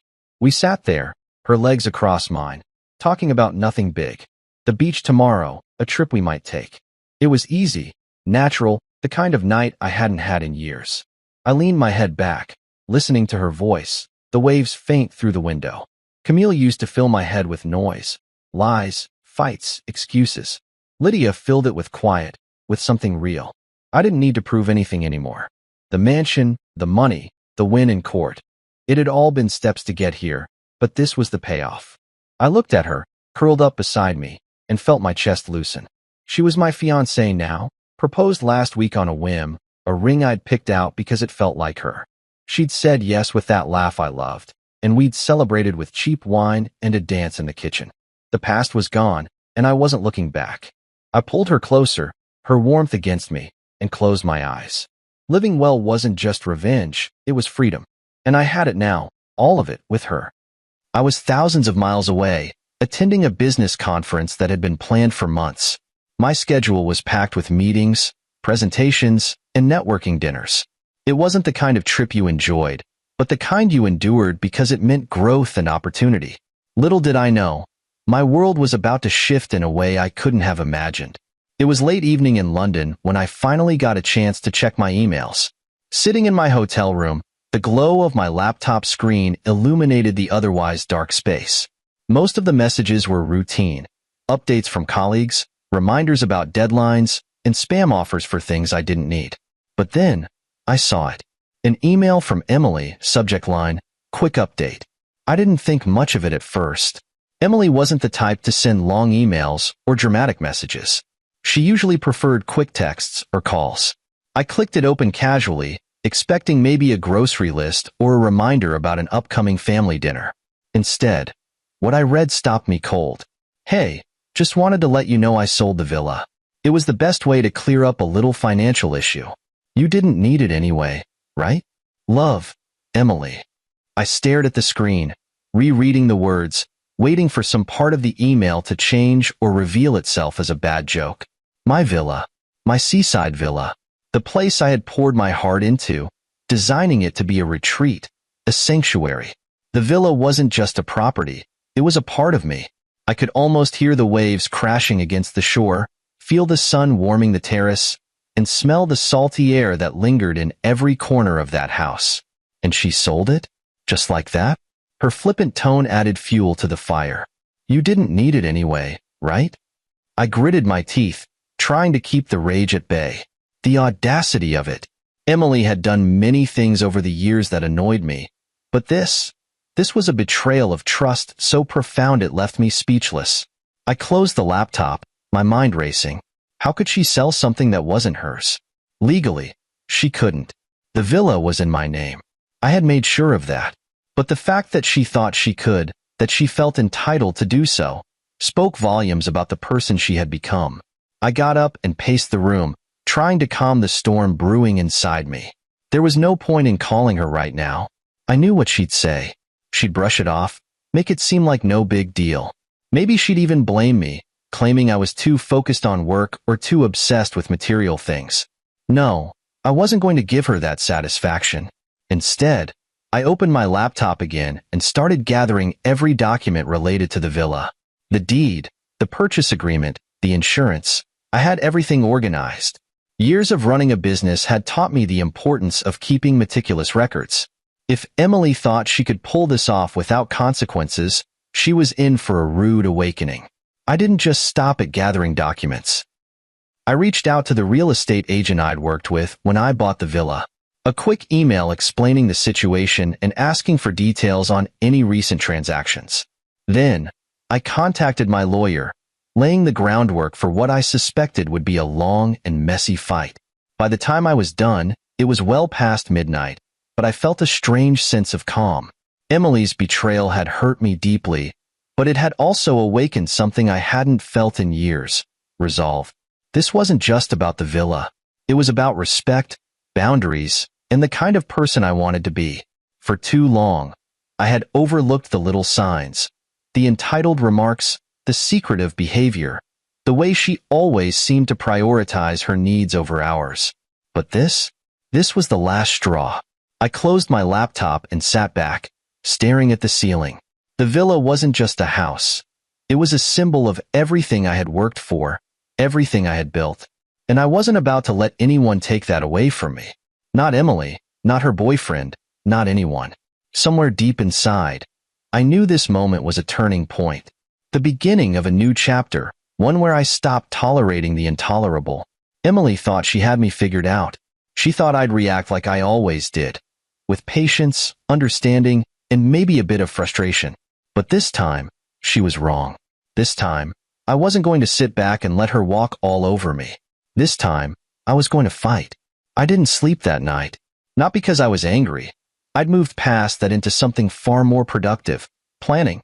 Anger is volatile, a flame that burns bright and hot but fizzles out quickly.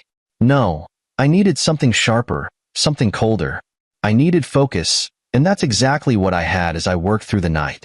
Emily had made a critical mistake. She thought I was predictable, that I'd respond like I always had in the past. An argument, maybe some yelling, followed by me eventually cleaning up the mess. She didn't realize I had changed. Or maybe she didn't care. Either way, it didn't matter now. I wasn't going to yell. I wasn't going to argue. I was going to act. The first call I made was to the real estate agent. I knew he'd still be asleep. It was early morning back home, but I didn't care. I left a detailed voicemail explaining that my wife, without my authorization, had apparently sold my villa and that I needed all documents regarding the sale sent to me immediately. I emphasized the words unauthorized and illegal for good measure. Next, I reached out to my lawyer. Fortunately, I've always kept a solid legal team on retainer, one of the perks of being meticulous about my assets. I laid out the situation in a concise email, attaching copies of the villa's deed and ownership documents. By the time I hit send, I already had a response confirming they'd escalate the matter and notify local authorities.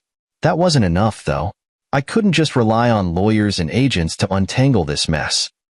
I needed to understand exactly what Emily had done. How had she managed to sell a property that was solely in my name? Did she forge my signature? Use some loophole I wasn't aware of? These questions churned in my mind as I meticulously combed through my financial records, looking for any sign of her tampering. If there was one thing I knew, it was that a paper trail never lies. By mid-morning, the real estate agent returned my call. His tone was apologetic, almost nervous. Mr. Daniels, I had no idea there was an issue with the sale. Everything seemed legitimate on our end. Your wife provided all the necessary documents. My wife doesn't own the villa, I replied, my voice calm but icy. She had no legal right to sell it. You processed a fraudulent transaction. He stammered out something about double-checking the paperwork and promised to call back once he had more information. I didn't need to wait. I already knew what had happened. Emily must have forged my signature. It was the only explanation. And while it stung to think she'd go to such lengths to betray me, it also gave me an edge. Forgery wasn't just morally wrong. It was a criminal offense. The next call came from my lawyer. Michael, this is a clear-cut case of fraud. If she forged your signature, we can have the sale overturned and press charges. I'll coordinate with the authorities. Press charges. The words hung in the air. For a brief moment, I hesitated. This was my wife, after all. We had shared years of our lives together. Could I really take it this far? Then I thought about the email, the dismissive tone, the sheer audacity of her actions. She hadn't just sold my villa. She had sold my trust, my respect, and any semblance of partnership we had left. Yes, I said firmly. Do whatever you need to do. The lawyer assured me they'd move quickly, and I thanked him before ending the call. I sat back in my chair, staring at the phone in my hand. A part of me wanted to call Emily right then and there, to confront her and demand an explanation. But what would that accomplish? She'd lie, deflect, and manipulate. No, I needed to stay one step ahead. There was one more thing I needed to do. I logged into my security system for the villa, which I'd had upgraded last year. Not only did it include state-of-the-art alarms, but it also had cameras with remote access. I pulled up the live feed, half expecting to see strangers lounging on my terrace or moving furniture inside. To my surprise, the place was empty. The realization brought a small smirk to my face. It seemed whoever had bought the villa hadn't yet taken possession. That gave me time. Satisfied, I closed my laptop and leaned back, letting the tension in my shoulders ease slightly. Emily thought she'd won, that she'd pulled off the ultimate scheme. But she didn't know I was already dismantling her victory, piece by piece. The real estate agent was going to call her. The police were going to investigate her. And when it all came crashing down, she'd have no one to blame but herself. For years, I had been the forgiving one, the problem solver, the person who kept everything together. Not anymore. This time, I wasn't just cleaning up a mess. I was teaching her a lesson she'd never forget. The thing about people like Emily is that they always think they're one step ahead. She probably thought she had it all figured out, that I'd read her email, grumble for a bit, and then let it slide, just like I always had. She had no idea that this time, she'd gone too far. This wasn't a minor annoyance or a little white lie. This was theft, betrayal, and disrespect wrapped up in one neat little package. And she underestimated me. I imagined her and her boyfriend celebrating their ill-gotten victory. Maybe they toasted with champagne, sitting comfortably on the money they thought they'd pocketed from the villa sale. In her mind, I was probably none the wiser, too busy on my business trip to even notice what she'd done. She had no idea that the real estate agent was already questioning the validity of the sale.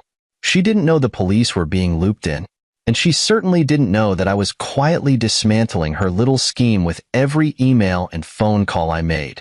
The funny thing is, people like Emily don't just rely on deception. They rely on arrogance.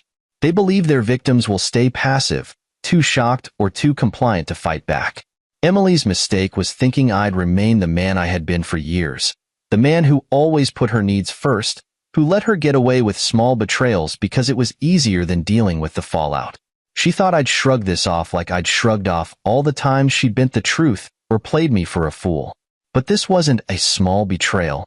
This was my home, my sanctuary, and she'd sold it to bail out some guy who'd gambled himself into a hole he couldn't climb out of. The more I thought about it, the angrier I became.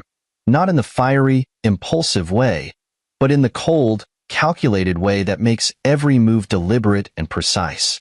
The real estate agent called me back the next morning.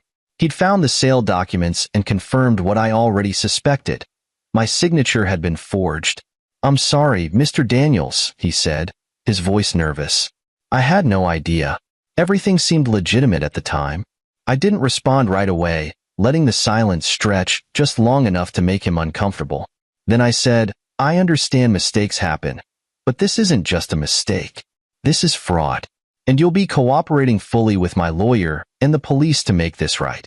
"Yes, of course," he stammered, falling over himself to assure me of his compliance. "I'll do whatever you need." After hanging up, I imagined the moment when the agent would call Emily. She wouldn't panic right away, not Emily. She'd laugh it off, maybe even try to charm her way out of the situation. But as the agent explained the severity of what she'd done, that smug confidence would start to crack. And when she realized the law was now involved, her entire facade would come crashing down. Her second mistake was thinking I'd never involve the authorities. She always saw me as the rational one, the peacekeeper, the guy who avoided conflict whenever possible. But she didn't understand that this time, her actions had crossed a line that couldn't be ignored. I wasn't going to argue with her or beg for explanations. I was going to let the consequences of her actions speak louder than any words ever could. Emily's third and biggest mistake? Thinking that I still cared enough to protect her from herself. There had been a time when I might have hesitated, worried about the impact on her reputation or the fallout for our relationship. But that time was long gone. This wasn't just about the villa. This was about respect, trust, and the realization that she had none for me. By mid-afternoon, I received confirmation from my lawyer that the police had been notified and were launching an investigation. Charges of fraud and forgery were on the table, and Emily would soon be receiving a call from the authorities. I could almost picture her face when she picked up that call, expecting something mundane, only to realize the gravity of what she'd done. Part of me wondered how she'd try to spin it.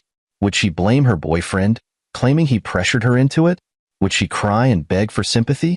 Or would she double down, trying to justify her actions with some warped logic that made her the victim? It didn't matter. None of it mattered. The truth was out, and there was no talking her way around it. For years, I'd let Emily's behavior slide, convincing myself that her selfishness was just a quirk, a flaw I could live with. But now, as I watched everything she'd built on lies and arrogance begin to crumble, I realized something important. I wasn't just fighting for the villa. I was fighting for my dignity, my self-respect, and the life I wanted to reclaim. Emily thought she could outsmart me. She thought I'd fold like I always had. But this time, I wasn't just playing defense. I was playing to win. And she was about to learn that there's nothing more dangerous than a man who's been underestimated for far too long. The call came sooner than I expected. I had been preparing myself for how Emily might react when confronted, imagining her usual blend of arrogance and excuses. But when the real estate agent called her, the scene played out far better than I could have hoped. I wasn't there to witness it firsthand, of course, but the agent later recounted the conversation in a rushed and somewhat panicked tone. He called me immediately after speaking to Emily, desperate to cover his own tracks now that he realized the legal implications of the fraudulent sale. "She didn't take it well," he said nervously, his voice crackling through the phone. "Define didn't take it well," I replied. leaning back in my chair, curious to hear the fallout. Well, at first, she was calm, confident, even. She said something about having your permission and claimed there was no need to involve lawyers or the police. But when I mentioned that the sale had been flagged and that you had proof her signature was forged, she didn't handle that part very gracefully. I let out a dry chuckle, imagining her face when the weight of her actions started to sink in. Emily was many things: arrogant, selfish, manipulative, but graceful under pressure? Never. The agent continued, clearly flustered. She started yelling, saying there must be some kind of mistake. Then she tried to pivot, saying maybe she misunderstood your instructions. She even hinted that it was just a small misunderstanding between you two, something I shouldn't worry about. That sounded like Emily, all right, trying to charm or bully her way out of trouble, depending on the situation. She probably thought she could talk her way out of this like she always did. What she didn't realize was that this time, there was no talking her way out. This wasn't a family argument she could win with crocodile tears or passive-aggressive jabs. This was fraud, plain and simple, and the consequences were coming for her. What happened after that? I asked, though I could already guess. Well, the agent hesitated. When I told her the police might get involved, let's just say she didn't appreciate that. She started ranting about how this was all a misunderstanding and that she didn't mean any harm. Then she started blaming someone else. I think she said her boyfriend was the one who pressured her into selling the villa. I smirked. Of course, she blamed the boyfriend. When Emily was backed into a corner, she always looked for someone else to throw under the bus. It was never her fault. It was always someone else's mistake, influence, or bad decision. But this time, her excuses wouldn't matter. She had forged my signature, lied to the real estate agent, and orchestrated the sale. No amount of finger-pointing would save her now. And what did you say? I asked, genuinely curious about how the agent had handled her meltdown. I told her there was nothing I could do, he admitted. That the sale was being flagged and that legal action might follow. She, hung up on me after that. I couldn't help but laugh, a low and bitter sound that echoed in my otherwise quiet office. Emily, who always prided herself on being in control, must have felt the ground crumbling beneath her feet. And this was just the beginning. Thank you for letting me know, I told the agent. Keep working with my lawyer, and make sure all communication goes through them moving forward. Yes, of course, he said quickly, eager to get off the phone. I could hear the relief in his voice as we ended the call. After hanging up, I sat back and let the satisfaction settle in.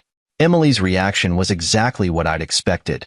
Denial, deflection, and a growing sense of panic as she realized the walls were closing in.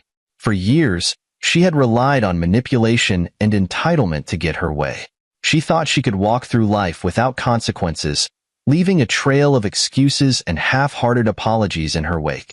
But this time, she had underestimated just how serious the situation was, and just how far I was willing to go to protect what was mine. Still, I knew this wasn't over. Emily was scrambling now, desperate to regain control of a situation that was spiraling out of her hands. And if I knew her as well as I thought I did, she wouldn't go down without a fight. She'd try to spin the story, painting herself as the victim and me as the unreasonable villain. She might even come crawling back, begging for forgiveness, once she realized just how deep a hole she had dug herself into. But I was ready for her. This time, I wasn't going to give her the chance to twist the narrative. I had the upper hand, and I intended to keep it. Every call, every email, every piece of evidence was a step closer to ensuring she faced the full weight of her actions. Emily thought she could outsmart me. She thought she could lie, cheat, and manipulate her way to an easy win. But now, the game was changing, and she was about to learn what happens when you play with fire. By the time the police officially launched their investigation, the wheels were already in motion. The real estate agent, clearly shaken by Emily's fraudulent sale, had handed over every document she had submitted, including the forged signature that she so confidently believed would go unnoticed.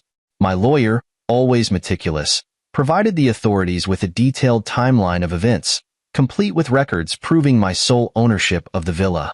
It was airtight, and Emily's trail of lies was now a matter of public record. I received the call from the investigating officer while sitting at my desk, sipping my morning coffee. The officer, polite but firm, outlined the next steps.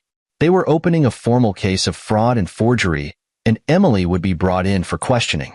The weight of those words hung in the air like a storm cloud. It was a strange mix of satisfaction and sadness. I didn't revel in the idea of my wife being interrogated by the police, but this was the path she had chosen. "We'll need to contact Mrs. Daniels soon," the officer said. "Do you want to be present when we reach out to her?" I considered it for a moment. Part of me wanted to see her face when the reality of her situation hit her. The shock, the fear, the inevitable excuses. But another part of me, the part that had been worn down by years of her manipulations, knew it wasn't worth it. I didn't need to be there. The truth was enough. "No," I said finally. "You can handle it without me. Just keep me updated." The officer agreed, and after a few more logistical details, the call ended. I set the phone down and leaned back in my chair, staring out the window at the city skyline. The sun was shining, but it felt distant, cold. This wasn't how I imagined my life unfolding. I had worked hard to build something stable, something meaningful, and now it felt like I was sifting through the ashes of what was left. That afternoon, I received an update from my lawyer. Emily had been served notice to appear for questioning, and the authorities had flagged the villa's sale as fraudulent. The process was moving quickly, and Emily's name was now tied to an official investigation. I could only imagine how that went over with her. Had she received the notice at home? Was she alone? Or was her boyfriend there to witness her unraveling? Did she scream and blame everyone else? Or did she finally realize the gravity of what she had done? The reality, though, was that Emily wasn't the type to reflect. She wouldn't take a moment to ask herself how she had reached this point. No, she'd dig in her heels, spin her web of lies, and try to wriggle out of accountability. That was her pattern, and I knew it well. Later that evening, as I sat at home, my phone buzzed with an incoming text. It was from Emily. I almost ignored it, but curiosity got the better of me. The message read, "Michael, we need to talk. This has gone too far. Can't we just work this out between us?" I stared at the screen, incredulous. Gone too far? She had sold my property without my consent, forged my signature, and used the proceeds to bail out her boyfriend's gambling debts. And now, with the police involved, she thought we could just work it out? I didn't respond. What was the point? Anything I said would just give her ammunition to twist the narrative. Instead, I forwarded the text to my lawyer, making sure every interaction was documented. The next morning, I received another call from the investigating officer. Emily had been contacted and asked to come in for questioning. According to the officer, her initial response had been a mix of denial and indignation. She claimed it was all a misunderstanding, that she thought she had my permission to sell the villa. But when pressed for evidence, she faltered. There were no emails, no signed agreements, no verbal confirmations. All she had was a forged signature and a crumbling story. "She's not taking this seriously yet," the officer told me. "But that'll change once we escalate the case." I thanked him and hung up, feeling a strange sense of calm. Emily was still playing her games, trying to outmaneuver a system she didn't understand. But the walls were closing in, and this time, there was no escape. As the day wore on, I found myself reflecting on the woman I had married. Emily hadn't always been like this. There was a time when she was kind, supportive, even loving. But somewhere along the way, she had changed. Or maybe I had just been too blind to see the warning signs. Either way, the person she had become was a stranger to me now. Someone I couldn't trust. Someone who had no place in the life I was rebuilding. That evening, I poured myself a drink and sat on the balcony, staring out at the city lights. The investigation was just beginning, but I already knew how it would end. Emily had made her choices, and now she would face the consequences. As for me, I was done looking back. The villa, the betrayal, the lies, they were all part of the past now. And the future? That was mine to define. For the first time in years, I felt a flicker of hope. Not just for justice, but for something deeper, freedom. The day I returned home was unremarkable in every way except for one. I was no longer the man Emily thought she could manipulate. I had spent my time overseas carefully untangling the mess she had created, setting the stage for the confrontation I knew was inevitable. By the time I landed, I was ready. I walked into the house late in the afternoon. It was eerily quiet, as if the walls themselves sensed the tension. Emily wasn't in the living room or the kitchen, and for a fleeting moment, I wondered if she had decided to run.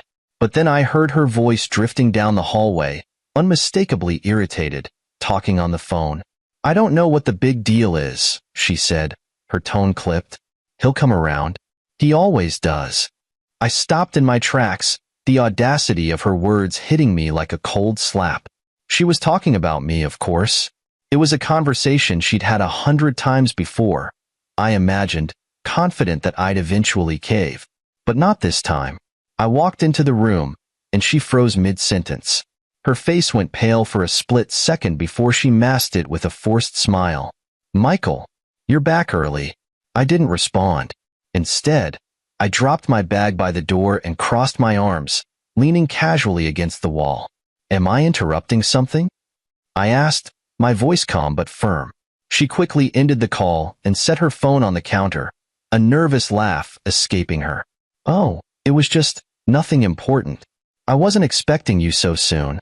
"Clearly," I said, my gaze locking on hers. "I thought I'd come home and check on the villa. You know, the one you sold without my permission." Her eyes widened slightly, but she recovered quickly, forcing a laugh. "Michael, I can explain." "Don't bother." I cut her off, my voice steady. "I've already spoken to the real estate agent. The police have the documents. I know everything, Emily. The forged signature, the sale, the money, all of it." For a moment, the mask slipped. Panic flickered across her face, but she quickly replaced it with indignation. "It's not as bad as you're making it out to be," she said, crossing her arms defensively. "I did it for us. For us." I repeated, my tone sharp. "You sold my villa to pay off your boyfriend's gambling debts. Explain to me how that benefits us." Her mouth opened, but no words came out. She shifted uncomfortably, her confidence unraveling with each passing second. Finally, she tried a different tactic: guilt. "Michael, you don't understand," she said, her voice softening. "He was in trouble. Real trouble. If I hadn't stepped in, things could have gotten worse. And honestly, you're so busy with work all the time. I didn't think you'd even notice." I stared at her, the sheer absurdity of her excuse making me laugh bitterly. "Didn't think I'd notice? You sold my villa, Emily. A property I poured my time, money, and energy into. Did you think I'd just shrug and move on?" Her frustration boiled over, and she threw her hands up. "What's the big deal? It's just a house. You can buy another one. Just a house." I said, my voice rising for the first time. "That just a house was mine. You had no right, no permission. And now you're standing here, acting like this is some minor inconvenience." She glared at me, the guilt giving way to anger. "Why are you making this such a big deal? You're overreacting." "Overreacting?" I took a step closer, my tone icy. "Do you even hear yourself? You forged my signature. You committed fraud. The police are involved, Emily. This isn't just about the villa anymore. This is about who you've become." Her confidence cracked, and for the first time, I saw real fear in her eyes. "The police," she whispered. You called the police?" "Of course I did," I said, my voice calm again. "What did you think would happen? That I'd let you get away with this? That I'd clean up your mess like I always do? Not this time." She sank into a chair, her hands trembling. "Michael, please. I wasn't thinking straight. It was a mistake." "A mistake?" I said, shaking my head. "No, Emily. A mistake is forgetting an anniversary. A mistake is burning dinner. This was a calculated decision. You knew exactly what you were doing." Her voice broke as she tried to plead with me. "Michael, I'm sorry. Please, we can fix this. Just tell the police it was a misunderstanding. I'll make it right, I swear." I looked at her, the woman I had once loved, and felt nothing but a hollow emptiness. Her apologies meant nothing to me now. "Fix it? You can't fix this, Emily. You've destroyed every ounce of trust one had in you, and you're going to face the consequences." She stood, reaching out to me, but I stepped back. "Michael, please." "Don't," I said, cutting her off. "I'm done. You've made your choices, and now you'll live with them. The villa is mine, Emily, and so is my future. You're not a part of it anymore." I grabbed my bag and walked toward the door, her voice following me, desperate and pleading. But I didn't look back. I was done being the man who forgave, the man who compromised. This time, I was walking away, and I wasn't coming back. I didn't have to wait long to see the consequences of Emily's actions begin to unfold. It started with a call from my lawyer, just a day after our confrontation. The police investigation was moving quickly, and Emily had already been summoned for a formal questioning. According to my lawyer, she showed up defiant, wearing an air of indifference that she probably thought would shield her from the gravity of the situation. "She doesn't seem to understand the seriousness of this," my lawyer said, his tone almost amused. "She's trying to downplay everything, claiming it was all a misunderstanding." "Of course she is," I replied, shaking my head. "That's her MO. Deny, deflect, and hope it goes away." But this time, it wasn't going away. The evidence against her was undeniable. The forged signature, the fraudulent documents, and the financial trail leading directly to her boyfriend's gambling debts. There was no room for excuses, no plausible deniability. She was cornered, and she knew it. The next piece of news came from the real estate agent. After being questioned by the authorities, he admitted to feeling pressured during the transaction but maintained that Emily had provided all the necessary documents. His tone was apologetic, almost pleading, as he assured me that he had cooperated fully with the investigation. "She seemed so convincing," he said over the phone, his voice tinged with regret. "I didn't realize, I didn't think someone would go to such lengths." "They often do," I replied curtly, cutting the conversation short. I had no sympathy for his naivety, but I also knew he wasn't the one I was after. Meanwhile, Emily's facade was beginning to crack. Mutual friends started reaching out, hinting at the chaos brewing in her life. Her boyfriend, the same man she had sacrificed everything for, had abandoned her. Whether it was the mounting legal pressure or simply his nature as a gambler and opportunist, he had cut ties and disappeared, leaving her to deal with the fallout alone. I'll admit, I felt a grim satisfaction when I heard the news. For years, Emily had taken me for granted, relying on my patience and stability while she pursued her own selfish desires. Now, she was facing the consequences of her choices, and there was no one left to bail her out. But it didn't stop there. The story began to spread beyond our circle of friends, making its way into the local community. Whispers about the fraudulent sale and the investigation followed her everywhere she went. At first, she tried to maintain her usual air of confidence, but it was clear that the pressure was getting to her. She stopped returning calls, avoided public places, and even deactivated her social media accounts. The final blow came when the authorities officially charged her with fraud and forgery. The charges carried the possibility of significant jail time, and the reality of her situation finally hit her. She reached out to me, of course, leaving voicemails filled with pleas for forgiveness and promises to make things right. I listened to the first few, then deleted the rest without even bothering to hear them. One of her messages stuck with me, though. Her voice was shaky, on the verge of tears. "Michael, I messed up," she said. "I know that now. Please, don't let this ruin me. We've been through so much together. Can't we just start over?" Start over? The very idea was laughable. After everything she had done, the lies, the betrayal, the sheer disregard for everything I had built, she thought a few empty apologies would be enough to reset the clock? No, that wasn't how this worked anymore. Emily's downfall wasn't just about the legal consequences or the public humiliation. It was about the realization that she had burned every bridge and alienated everyone who had once supported her. She had spent years manipulating and taking advantage of people, and now, when she needed someone to stand by her, she found herself utterly alone. As for me, I watched it all unfold from a distance, detached but not indifferent. There was no joy in seeing someone I once cared about fall apart, but there was a sense of closure. Emily had made her choices, and now she was living with the consequences. And for the first time in years, I felt no obligation to fix it for her. The villa, the legal battles, the betrayal, they were all part of a larger lesson. I had spent too long prioritizing others at the expense of my own happiness.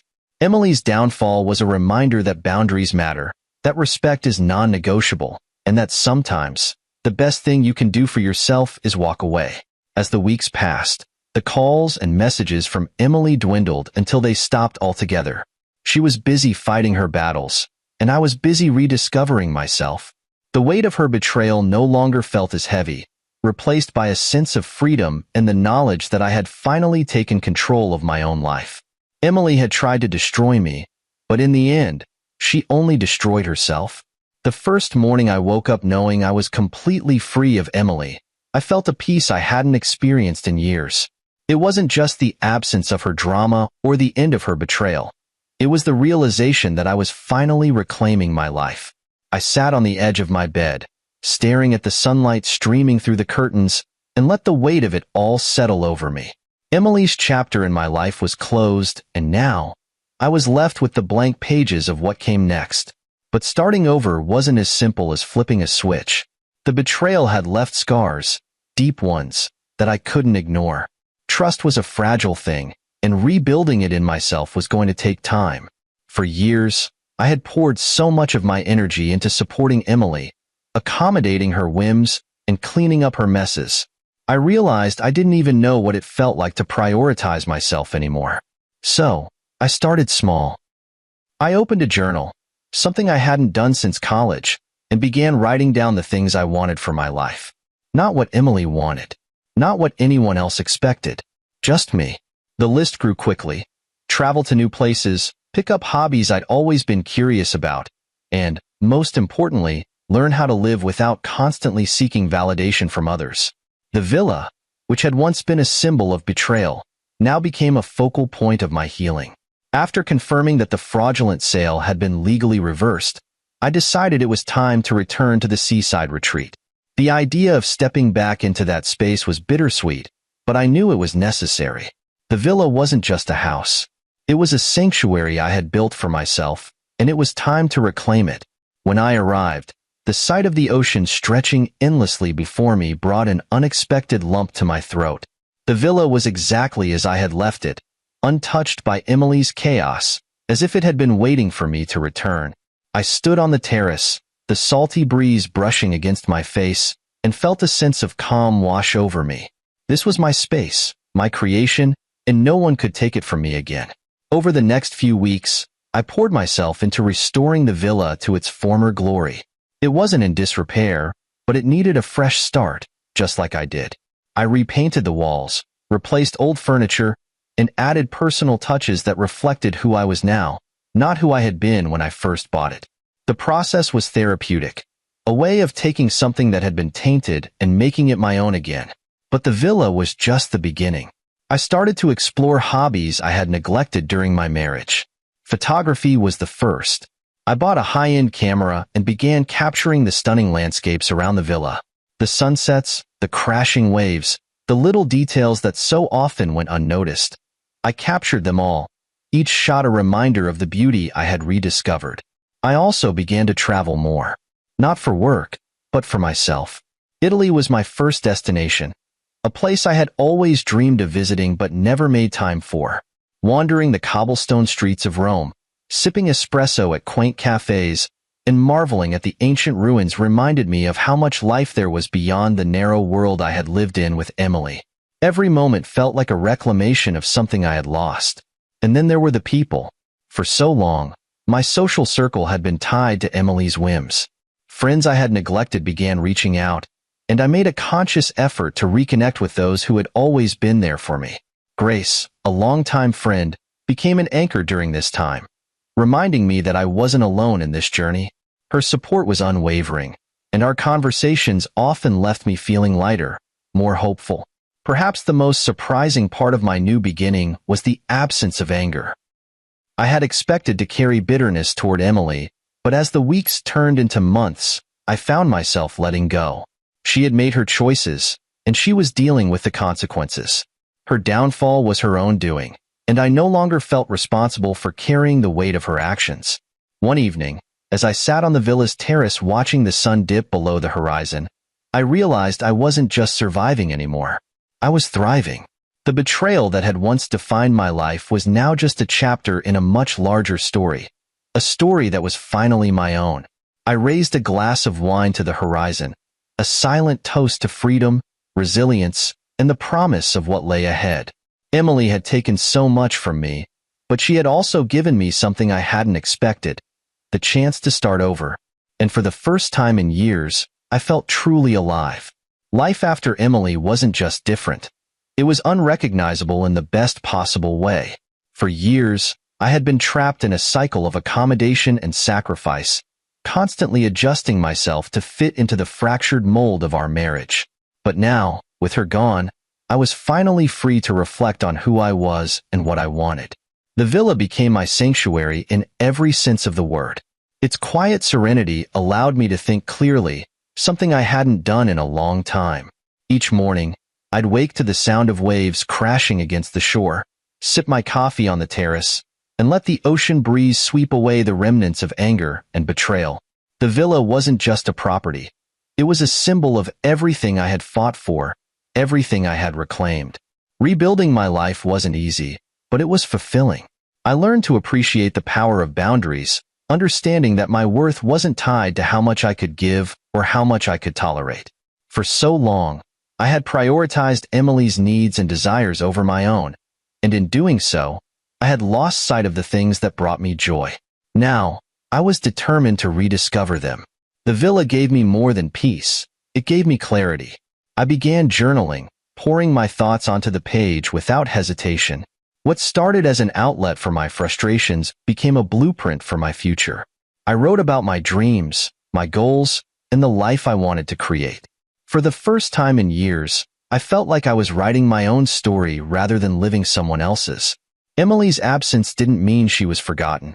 There were moments when her betrayal still stung, especially when mutual acquaintances reached out to share updates on her life. I learned that her legal troubles were far from over, and that the boyfriend she had sacrificed everything for had disappeared entirely. It wasn't schadenfreude that I felt when I heard these things, just a sense of finality.